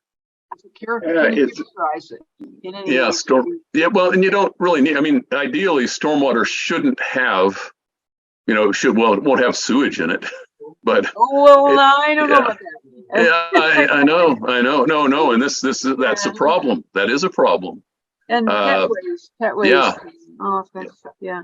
Yeah. No, you need to set up some public toilets and stuff if you're having a problem with that, or doggy doo and that kind of thing. That shouldn't go in the stormwater in the first place, because again, no matter how you work it out, stormwater is tricky because you get a huge volume at a certain time of year in California, and you have no volume at other times of the year. So it's either tremendously dilute or just non-existent, and you really can't run a secondary. Now I'm talking about secondary treatment, which is how we treat sewage. I mean, certainly you want to keep trash out, and you might even have a settling basin, so that rainwater will settle. But I'll tell you, it gets very problematic because San Jose has a few of these stormwater pumping stations in the downstream area, and there's always what they call urban slobber. So you always get some trickle of wastewater or stormwater coming out of cities. It just always happens because you'll have like basement pumps, groundwater pumps, groundwater intruding in basements and things, and different things, runoff from landscaping. Maybe it shouldn't happen, but it does, and so there's always a trickle of water coming out. And so these big giant pump stations that San Jose has, there's 4 or 5 of them, and I think every city's got at least a few in the downstream area. They have a sump, and it's a very big sump because it's got to accommodate just a walloping amount of water in the wintertime. So anyway, water sits in the sump of these big giant stormwater stations. They're bigger than a building. They're big buildings. And so you'll get a pretty good amount of water. I don't know how many thousands, tens of thousands of gallons it is. And then often as not, when the first rain hits in the winter, fish die in the creek because you have this rotten, nasty water that sat there for 6 months and totally lost all oxygen, from microbes and such. And then you discharge it, and that first slug of nasty, rancid water from the bottom of that sump, it kills fish. So San Jose's been dealing with that problem. I hope successfully, but it rears up every once in a while. I think particularly in a drought year like this, I do believe they had another little incident back a last year or the year before. But anyway, I'm just going to say in short, treating stormwater is tricky. It is always tricky because it's a feast or famine thing.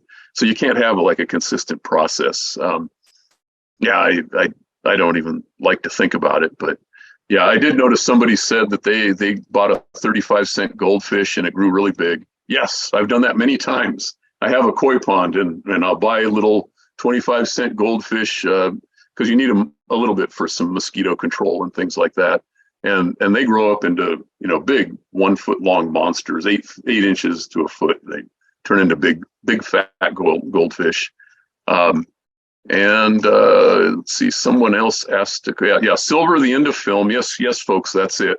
Digital cameras wiped out the photo processing industry, and silver just dropped like a stone. Amazing, nothing to do with sewage treatment or anything else, just technological miracle of technology. And I don't know, I hadn't heard about the nitrate. I'm sure it's true. Nitrate can cause a problem. And again, when you're dealing with Lake Okeechobee in Florida, that was a freshwater system. So things are a little bit easier to overwhelm that system as well. You don't really have the marine diatoms that we have, in a saltier situation. So it doesn't surprise me. Certainly if nitrate's not immune from causing a eutrophication problem at all. I don't mean to suggest that. It's just a kinder, gentler form of nitrogen. I just to go into this chart, I throw this up here because this is the basics of the science. If you're going to push for your local wastewater treatment plant to go from straight secondary process, which is what East Bay Mud, EBDA, and San Francisco Southeast go for, you're going to say, well, I want you to nitrify. You should at least have a working familiarity with the nitrogen cycle.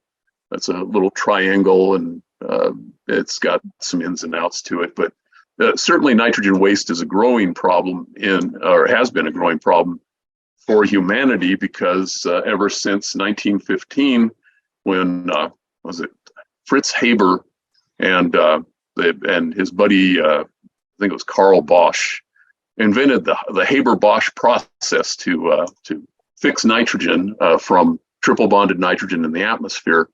It fueled the Green Revolution, and there's I think it's around 4 billion people out of 7, or maybe 5 billion people out of 7 owe their lives to the Haber-Bosch process because that greatly accelerated the amount of food production, fertilize the fields. You have nitrogen fertilizer. They say that it's roughly that ratio, that something like 7 or 8 out of 10 nitrogen atoms in your body, in everybody's body, comes from the Haber-Bosch process because that's the proportion of food that's been produced. And I believe they've actually tested that and said, yeah, they can, through, I'm not sure what process. But in any case, what that means is that there's an awful lot of organic waste. Every human excretes, I can't remember the figures, something like 15 grams or something of ammonia per day. The sewer load coming out of a plant is roughly 50 milligrams of nitrogen, and about half of that is ammonia. The other half is organic nitrogen. You discharge that to the waterway, and greedy bacterial organisms will grab on that. And as far as the organic, they'll turn the organic into ammonia pretty fast through the process of ammonification. And then that ammonia sits there in the waterway at toxic levels to fish, unless or until ammonia oxidizing bacteria grab it and turn it to, work on a two-step process to take it up to nitrate. Basically, ammonia is very, in addition to all the other problems it has, it's very low energy, and it takes a tremendous amount of oxygen. They say it takes about actually, I've got the figure on the slide, 4.57 units of oxygen to oxidize every unit of nitrogen. You say 4.5 pounds of oxygen for every pound of ammonia oxidized, or 4.5 kilograms of oxygen for every, anyway, it's a 5-to-1 ratio roughly. And that's how much oxygen will get sucked out of your waterway if you discharge that ammonia, unless you have enough dilution. You know, for those dischargers that discharge way out in the bay and they've got a lot of tidal flushing because they're closer to the Pacific Ocean, this is why they've never been required to nitrify, because nitrification is expensive. It will definitely, not only will you have to pay $2 billion to get it, but you'll have to pay an ongoing cost because you have to pump all that oxygen into your wastewater, that 5 pounds of oxygen for every pound of ammonia that you oxidize. But once you do, you get, and this is just me, okay, just me, because I worked with it for 27 years, you get the most magical molecule in the world. You get the nitrate molecule. Well, it's the second most, actually. Oxygen is the most magical. That's the one that we breathe. But for many bacteria, this is what they respire. That is their electron acceptor. They, when they run out of oxygen, they'll use nitrate and breathe on it just fine. And that's on the denitrification side. Basically, if they've got enough organic carbon, like we do, they eat organic carbon, they'll breathe that nitrate. And when they exhale, that nitrate is nitrogen gas, and it goes back to the atmosphere, unless or until they die and their little dead bodies sink to the bottom as organic nitrogen, and the cycle continues again. If you know that much, you'll know more than all of the newer people and probably all of the politicians you're talking to. But just be aware that people will come out and say, well, it's going to be costly. Do you really need to do it? Do you have a problem in the north part of the bay? I wouldn't be able to say that with confidence. I would say it would do nothing but good if you made that investment, but I won't say that you'll be able to notice the good. I wouldn't guarantee that you won't have an akashiwo bloom next year, even after you went through all this process. Well, and it'll certainly take a while. Have to interrupt you, brother. We have a question here. Wait, yeah, because we got, apparently it's just too many fish in the sea. Yeah. We'll try to get to some of these questions if we still can. Are you able to read them, or shall we? I can read a couple. Let's see. I've got. Let's see. So I see one from Charles asking. Yeah. Go ahead. Oh, is this widening Lake Merritt tidal flow? Yeah. My understanding now I don't know Lake Merritt as well as you do, Katie, but my understanding is yes, they widen the channel, the connection to the bay, and it helps, but it well, there's a lot that's not known. I feel strongly that there's really not that much is known. So what they did is they removed some blockages in the channel. There were 2 weirs, or where the stream was constricted, and that reduced the amount of tidal flow overall per tidal cycle. We didn't get that much exchange of water with the tidal cycles, but that's nobody really knows exactly what the oxygen level is in Lake Merritt. And I think that's something that would be really wonderful if the city would invest in the equipment for monitoring and just for a season to see what we're dealing with. Because we also have to remember that this Lake Merritt was a mudflat. It was a shallow mudflat. Many of our shore organisms, the ones even we're looking at today, evolved to thrive in an environment that had not, really high oxygen in it, and had mud and so forth. So I would like to see a good description developed before, in going along with some of these rescue operations that would be useful. But then again, we don't know how useful they would be if we had a runaway heterosigma, red tide going on.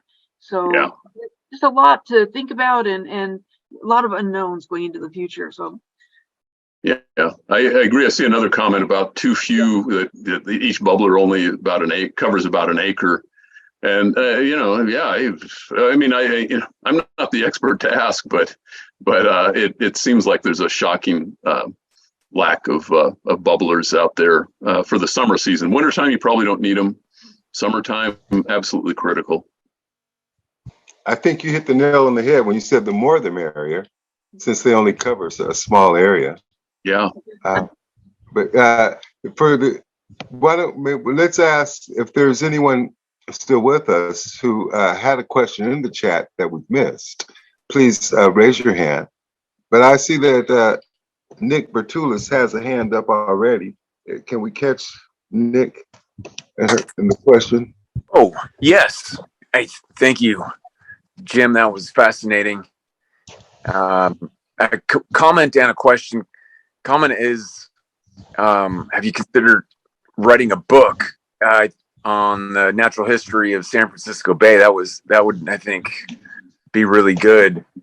And then the question about the topic is, are you familiar with the state bill 332 that did not pass a couple years ago, that mandated basically zero discharge of wastewater in California by 2040? I suspect that thermal pollution and hormone from birth control, et cetera, may be a factor in perhaps the precautionary principle enacted would be, let's make like Orange County and do aquifer recharge with our wastewater, and then close loop that.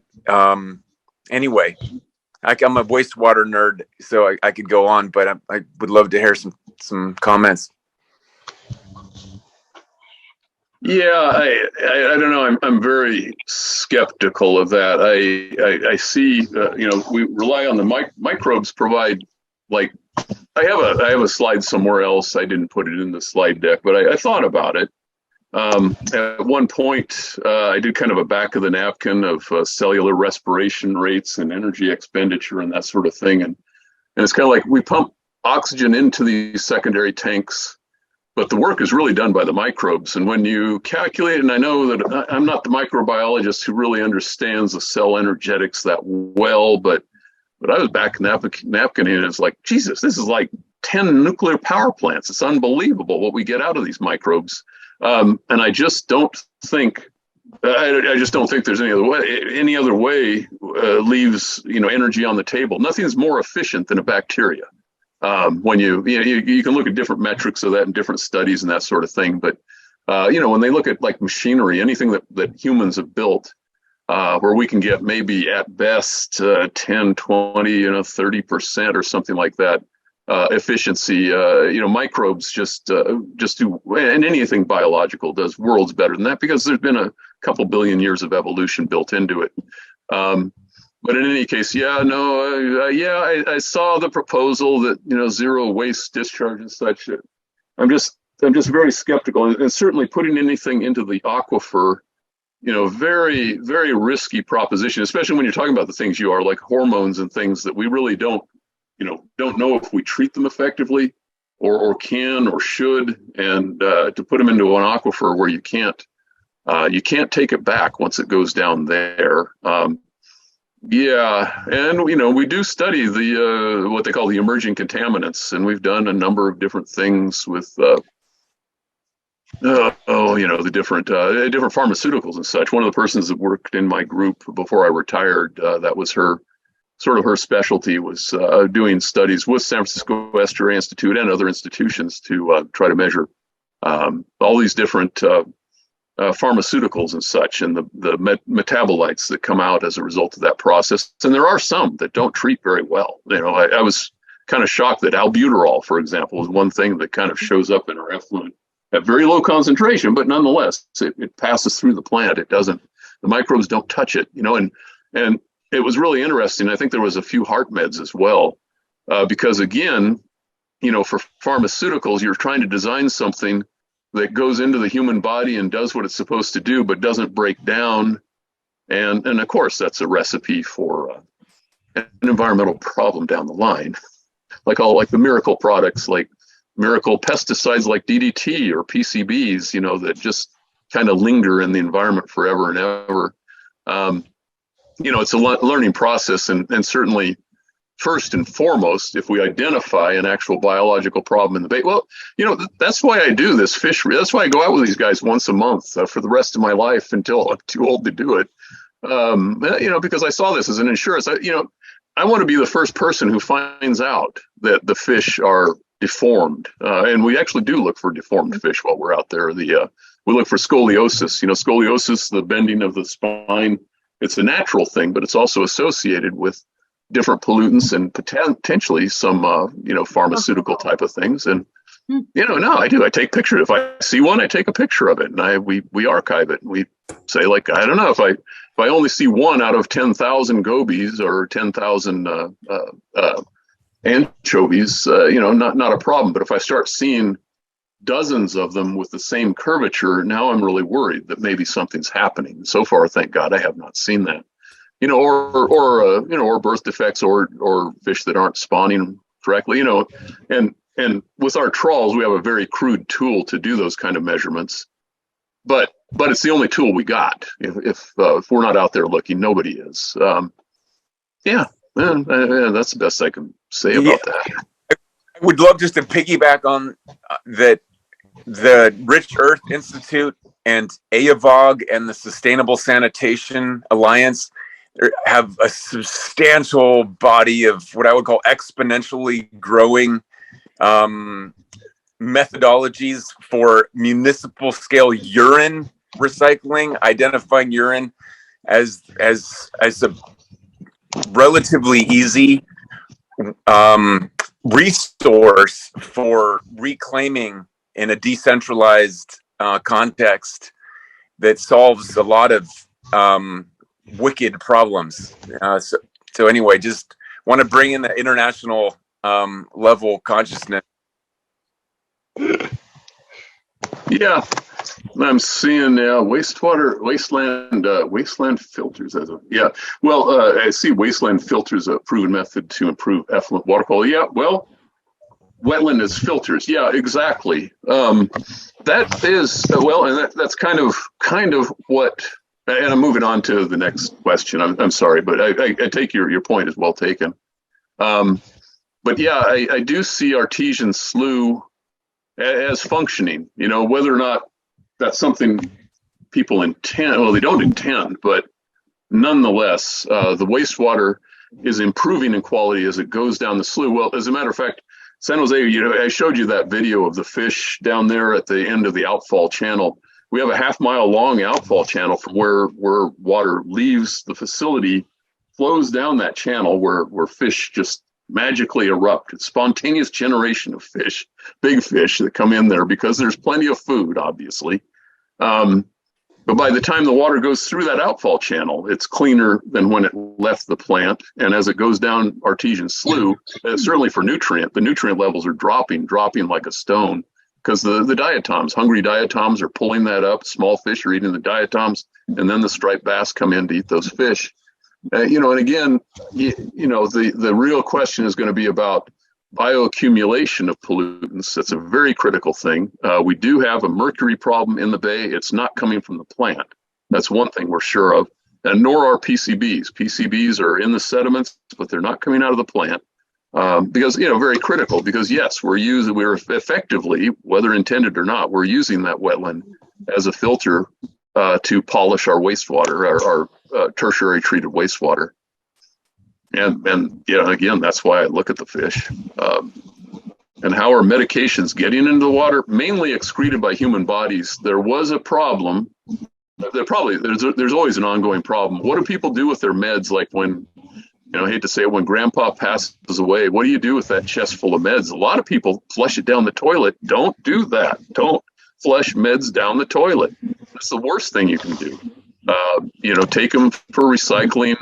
Even if you dump them in the landfill, that's better, but still better to take them to some place that'll actually take pharmaceuticals. And San Jose would hold a number of events. I'm sure City of Oakland does the same thing. And or they have a hotline where you can call and learn where to turn in your expired medications. Do not flush them down the toilet. Certainly don't throw them out in the street or something. And Orange County has a huge treatment plant for the water before they pump it to the aquifer. Yeah, yeah, you can do that. Yeah, yeah. I you can. I think. Yeah, I don't know. I have my qualms about messing with the aquifer, but and that's just me. People are filters too. Yeah. We The aquifer is highly engineered. Yeah. It's a very complex system, and they've been doing this for a long time now, and people don't seem to be dying. Yeah. 20% of the water, so they say. Well, sometimes if you're in a very dry area like Southern California, you do have to do things. You will expend the extra amount of money to do things that conserve and recycle the water more than you have to than if you have luxury of having a little bit more in the system. I will say one problem in San Francisco Bay that isn't as discussed as much, but in scientific circles it's well known. Like, for example, the potential extinction of the delta smelt and the vast decline and threat and now endangered status of the longfin smelt is partly due to water withdrawals from the bay, because now we've dammed all the rivers and humans are taking all of the excess water. Much of the water is being pumped down south to Southern California, and the bay has gotten saltier than it was in history, and that's part of the reason for fish decline. So I'm also rather cautious about the fact, like, for example, in this H. akashiwo bloom during a drought year, more likely than not, H. akashiwo was triggered by the additional saltiness of the bay and the lack of flushing. So taking additional water from the bay is probably, there's certainly plenty of indications that might not be the best thing to do. Effectively what the San Jose plant is doing is discharging recycled water. The tertiary plant creates water that's of recycled quality, not human consumption recycled, but it's recycled quality. And when we recycle in San Francisco Bay, and I know this is going to offend some people, but more than half of that water goes to golf courses, which just fries my brain, because we've got spawning fishes that will take every drop of the water of the quality that we're discharging. And it just makes no sense. You look for the highest and best use of your treated wastewater. And to me, other people golf, I understand that, but I don't think golf courses or industrial landscape is necessarily if we're at a point where we can put recycled water on a golf course or industrial, then why not just discharge it to the bay where the spawning fishes can use it? It is the opinion I have, and just my opinion. Golf courses are. Somebody else agrees with me. Golf courses are a crime against humanity, period. I guess. I mean, they're bad. Yeah. Okay. We're getting drier here too. We have some questions about the eating fish in the bay, and if that is healthy, and where health risks might come from. And I know people have a natural aversion to to waste material, human waste and all that, but that's not really where the risk comes from in eating the fish. No, the bay I think I want to piggyback my question on top of that, because my question is are the crab and abalone close enough to us to be impacted by the things we've been talking about? Let's see. Dungeness crab and abalone are on the coast, so H. akashiwo did not extend out to the coast. The crab and abalone are vulnerable to every year or so, and I believe the crab season was actually delayed again this year. But mostly because of whales. They trying to make sure the crab pots don't interfere with whales. But every couple of years, crab and I think abalone too is put on a caution or a do not eat list because of a different harmful algal bloom, which is the pseudonychia, which is a diatom marine diatom, which then does paralytic shellfish. I believe that's the paralytic shellfish poisoning, and it will kill you. So when they say don't eat the crabs because of the pseudonychia bloom, don't do it. It's it'll paralyze you and then kill you. And that's why I say the H. akashiwo, actually, it's the kinder, gentler red tide. It kills fish, but it doesn't leave behind, a toxin that'll then kill the thing that eats the fish or the clam or the mussel, which is the good news. Thank you. To stick with the original question, should we be eating the fish in the bay? With caution, there are fish advisories. The bay is impaired due to mercury and mercury and PCBs. I think legacy pesticides have been taken off that list for most segments, but in any case, you can go to oeha.com, OEAH. I can't, I'd have to Google it again, but there are fish advisories, and they warn you that men of adult age should eat no more than a fillet per, whatever, and it varies a little bit between North and South Bay. But usually, women of childbearing age and small children shouldn't eat fish taken in the bay under most circumstances. Depends on the species. So leopard shark and striped bass tend to be impaired for mercury, tend to bioaccumulate the mercury. Smaller fish, more bottom-dwelling fish like I know the striped bass, the shiner surf perch. And I know the anchovy, actually, believe it or not, the bay anchovy, I was rather stunned to see that, but they are relatively high in PCBs. Small fish that tend to inhabit the riverways going further upstream soak up the PCBs. And it's going to be, there's TMDL process, and there've just been millions and millions of dollars spent to take mercury out of the system, take PCBs out of the system, the legacy pollutants that are buried in sediments. And they say their best estimate is it's going to be at least a century before that PCB and mercury load is sufficiently washed out and entombed in sediments and such. But fish bioaccumulate. The problem is the PCBs and mercury are uptaken by bacteria. This entire food chain that I'm talking about, from tiny bacteria to tiny bugs, the copepods, it goes right up the food chain, and the fish eat it. It gets stuck in their tissues, and you eat it, and it gets stuck in your tissue, and it's unfortunate. So one of the big sad things is, we cannot have any kind of commercial fishing in the bay, even if the fish populations were restored to what they should be. We really can't. I can't imagine there'd be shellfish harvesting in the bay for a long time, assuming they could even get oyster beds back up and operating like they were before all the disturbance and such. And that's unfortunate. Treat. Put this. Let's see.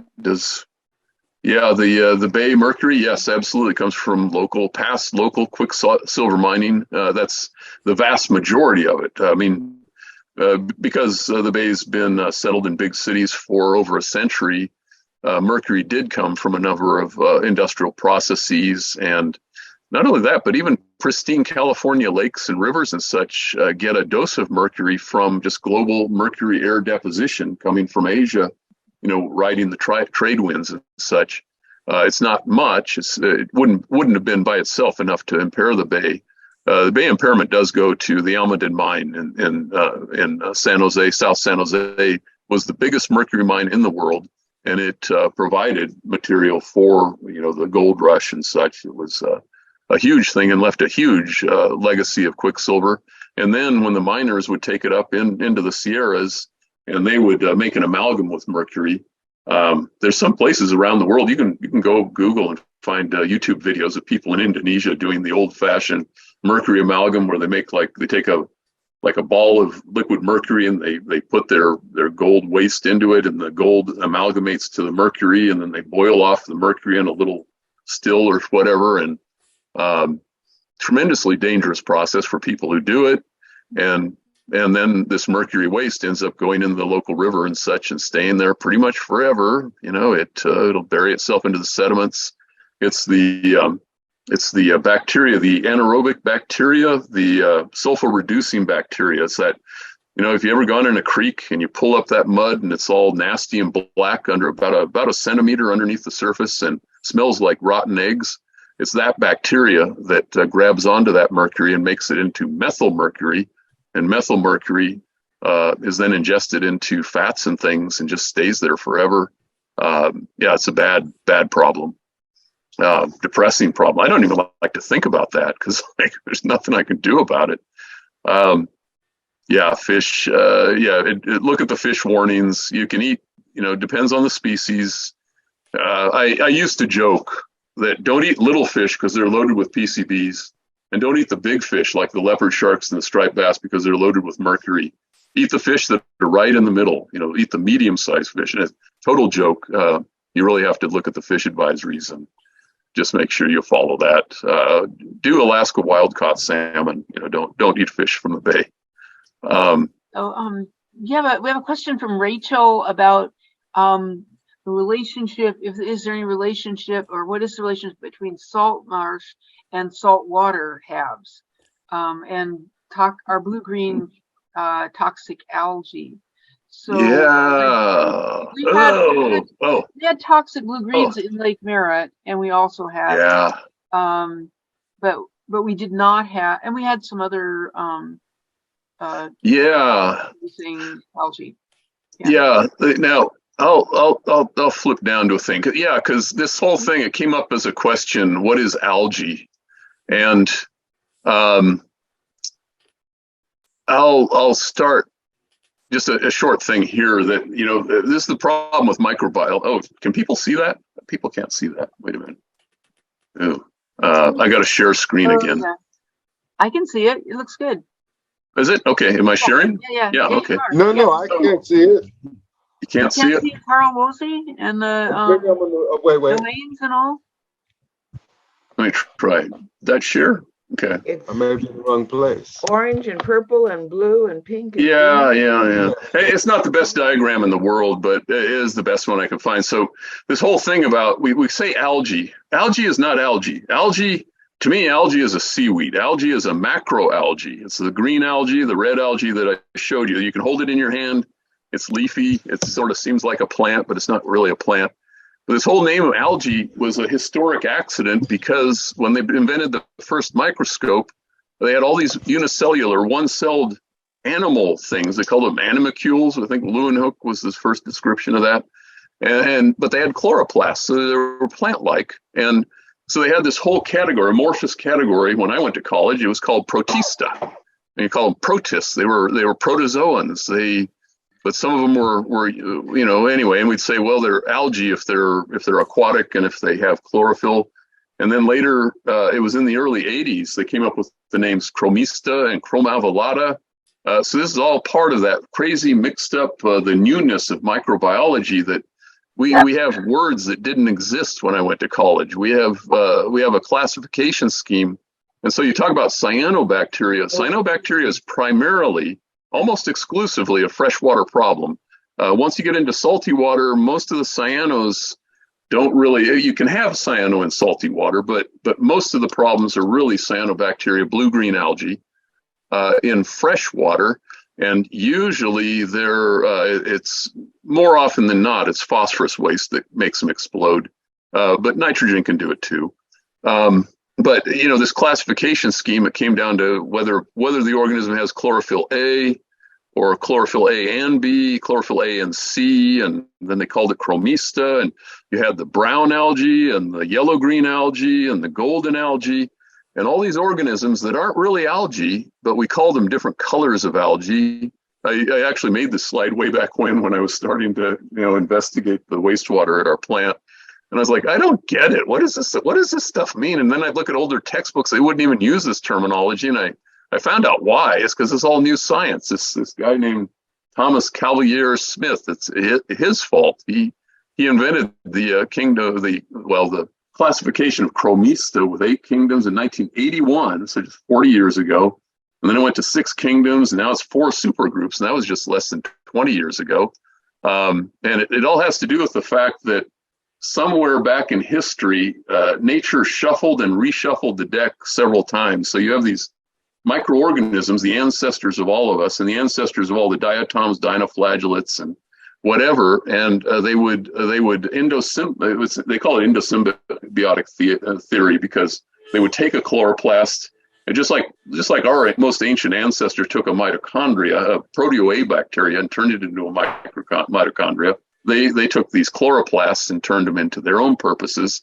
They didn't really, this is why the biologists could never figure out the evolutionary tree of eukaryotes, because it was crazy and mixed up.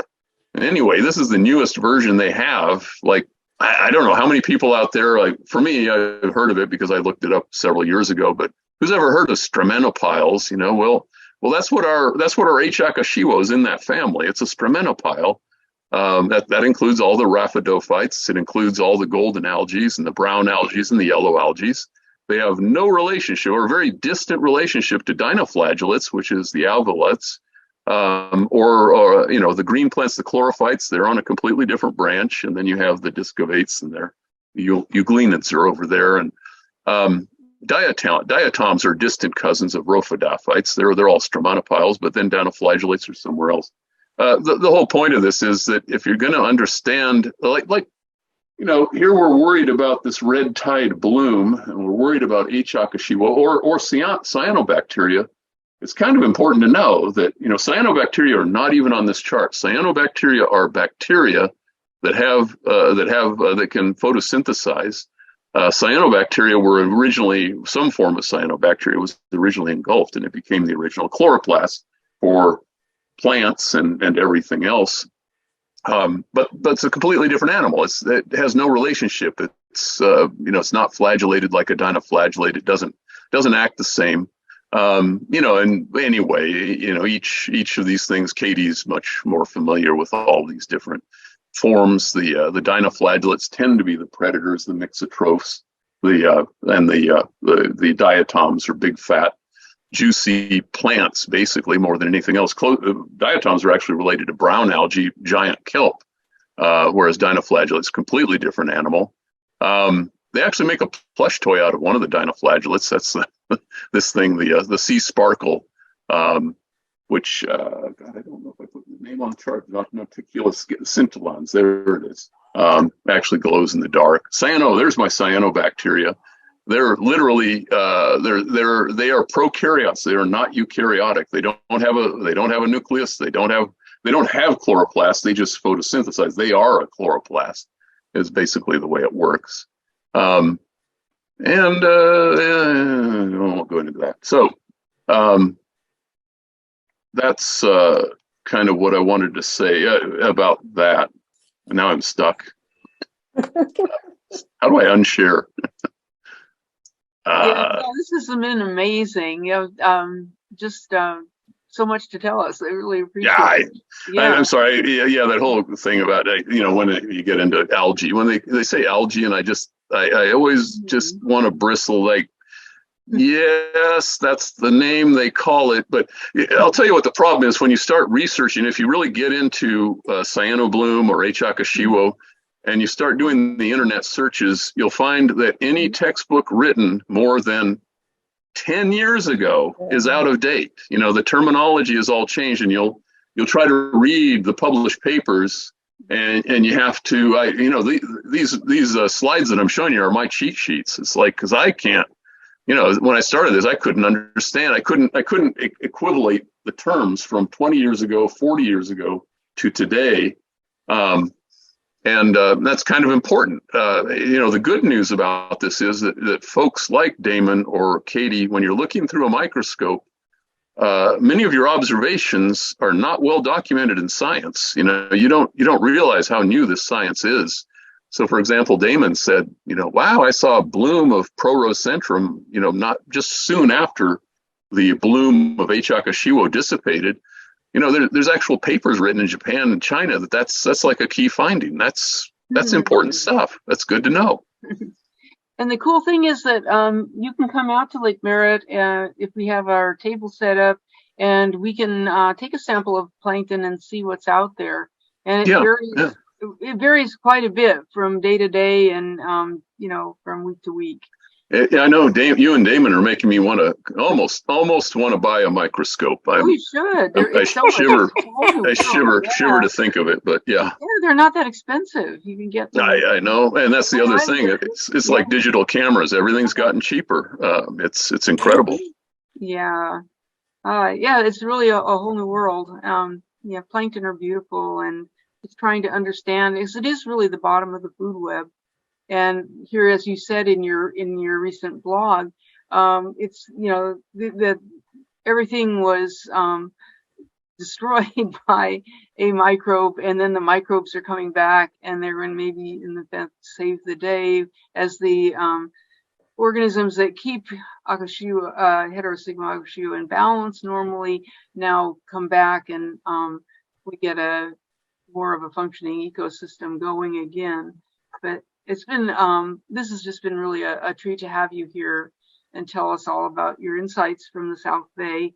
And I'm just really excited to keep observing. We have a salmon swimming back and forth in Lake Merritt right now, and we've just had a treat to this amazing diversity of nudibranchs. We're hoping to have a chat with a nudibranch specialist coming up, and there's just so much to talk about, and Lake Merritt is such a great window for thinking about that for all of us here in Oakland. And really thank you for coming. I think I'm going to have to go to bed soon. Yeah. But if you have questions, would you be willing to take questions if people send me a question and I could just forward it to you? Certainly. And then I will, I know that we've got a few of the links that you mentioned into the chat, but we like to send out a post-chat email with some of the links that people may not have copied down from the chat while they were listening. And so we'll do that also. And the recording of this program up through the first hour, with maybe a little bit of the second hour, will be ready sometime probably towards the end of next week when Rob does some light editing on that. Well, Katie and Jim, I'm sorry, I did have one thing. Yeah. So Jim, when you guys were out on the trawler and you were looking to see if you saw any signs of fish die off or discoloration, if you had saw the early signs of the red algae bloom, are there mitigating actions that you would have been in a position to take to stop it? No, not at all. What I'm thinking is that, one lesson learned from this was that two guys, one guy lost photos at Seaplane Lagoon. He was the first one who identified this, and then Damon was the other one who saw it as a stain. But by the time they saw it, and they both realized that this was a potential problem, there was about up to 5 weeks, 2 to 3 weeks or whatever. So the good news is that for Lake Merritt, you folks have time. You have time to turn on bubblers if you have bubblers. You have time to to watch the progress of the worst part of the bloom. Now, Damon has pointed out before that even if you had closed your tide gates, the birds will carry the organism on their feet and such, but you wouldn't get that big sudden slug of H. akashiwo that overwhelmed your system very quickly. It's very possible that the natural microbial defenses in your lake could deal with like a little bit of H. akashiwo, but they can't deal with the entire red tide flowing in like that. So there is good news here, is that people performed as an early warning system. And now that we know what we're looking for, in future times, and we know it'll happen in the warm season, more often, hopefully, if it happens, it'll only be in the warm season. But yeah, at this point, I've seen in scientific papers, yes, they have suggested actually chopping up seaweed and sprinkling it on H. akashiwo as a nice natural control. Growing seaweed beds and such, that takes time, that'll help. And then the other thing, there's been some experiments in Japan and Korea where they sprinkle fine clay particles over it. And that's fine. Most people, there's a real caution with that because, okay, fine, you kill your red tide bloom, but have you now silted out all of your other algae and things that don't really need to have a bunch of really fine clay particles dumped on them? Things, if you're really willing to disrupt stuff, the other technique was to go through with a trawling rig and stir up the mud on the bottom to get another diatom bloom going. But again, you're disrupting the ecosystem, maybe depending on what kind of habitat you have, you might do more harm than good at that point. So, really the message, what I'm reading and what I believe, and I might be wrong. I see the world through green colored goggles, and I just think like seaweed beds and restored ponds and natural control. That's gonna keep that red tide away. But the unfortunate truth is red tides happen all over the world. They've happened as far back as anybody knows. There's concern that maybe they've accelerated because of human disturbance. It's possible. We know that there's more people around now, and we're certainly observing them more now.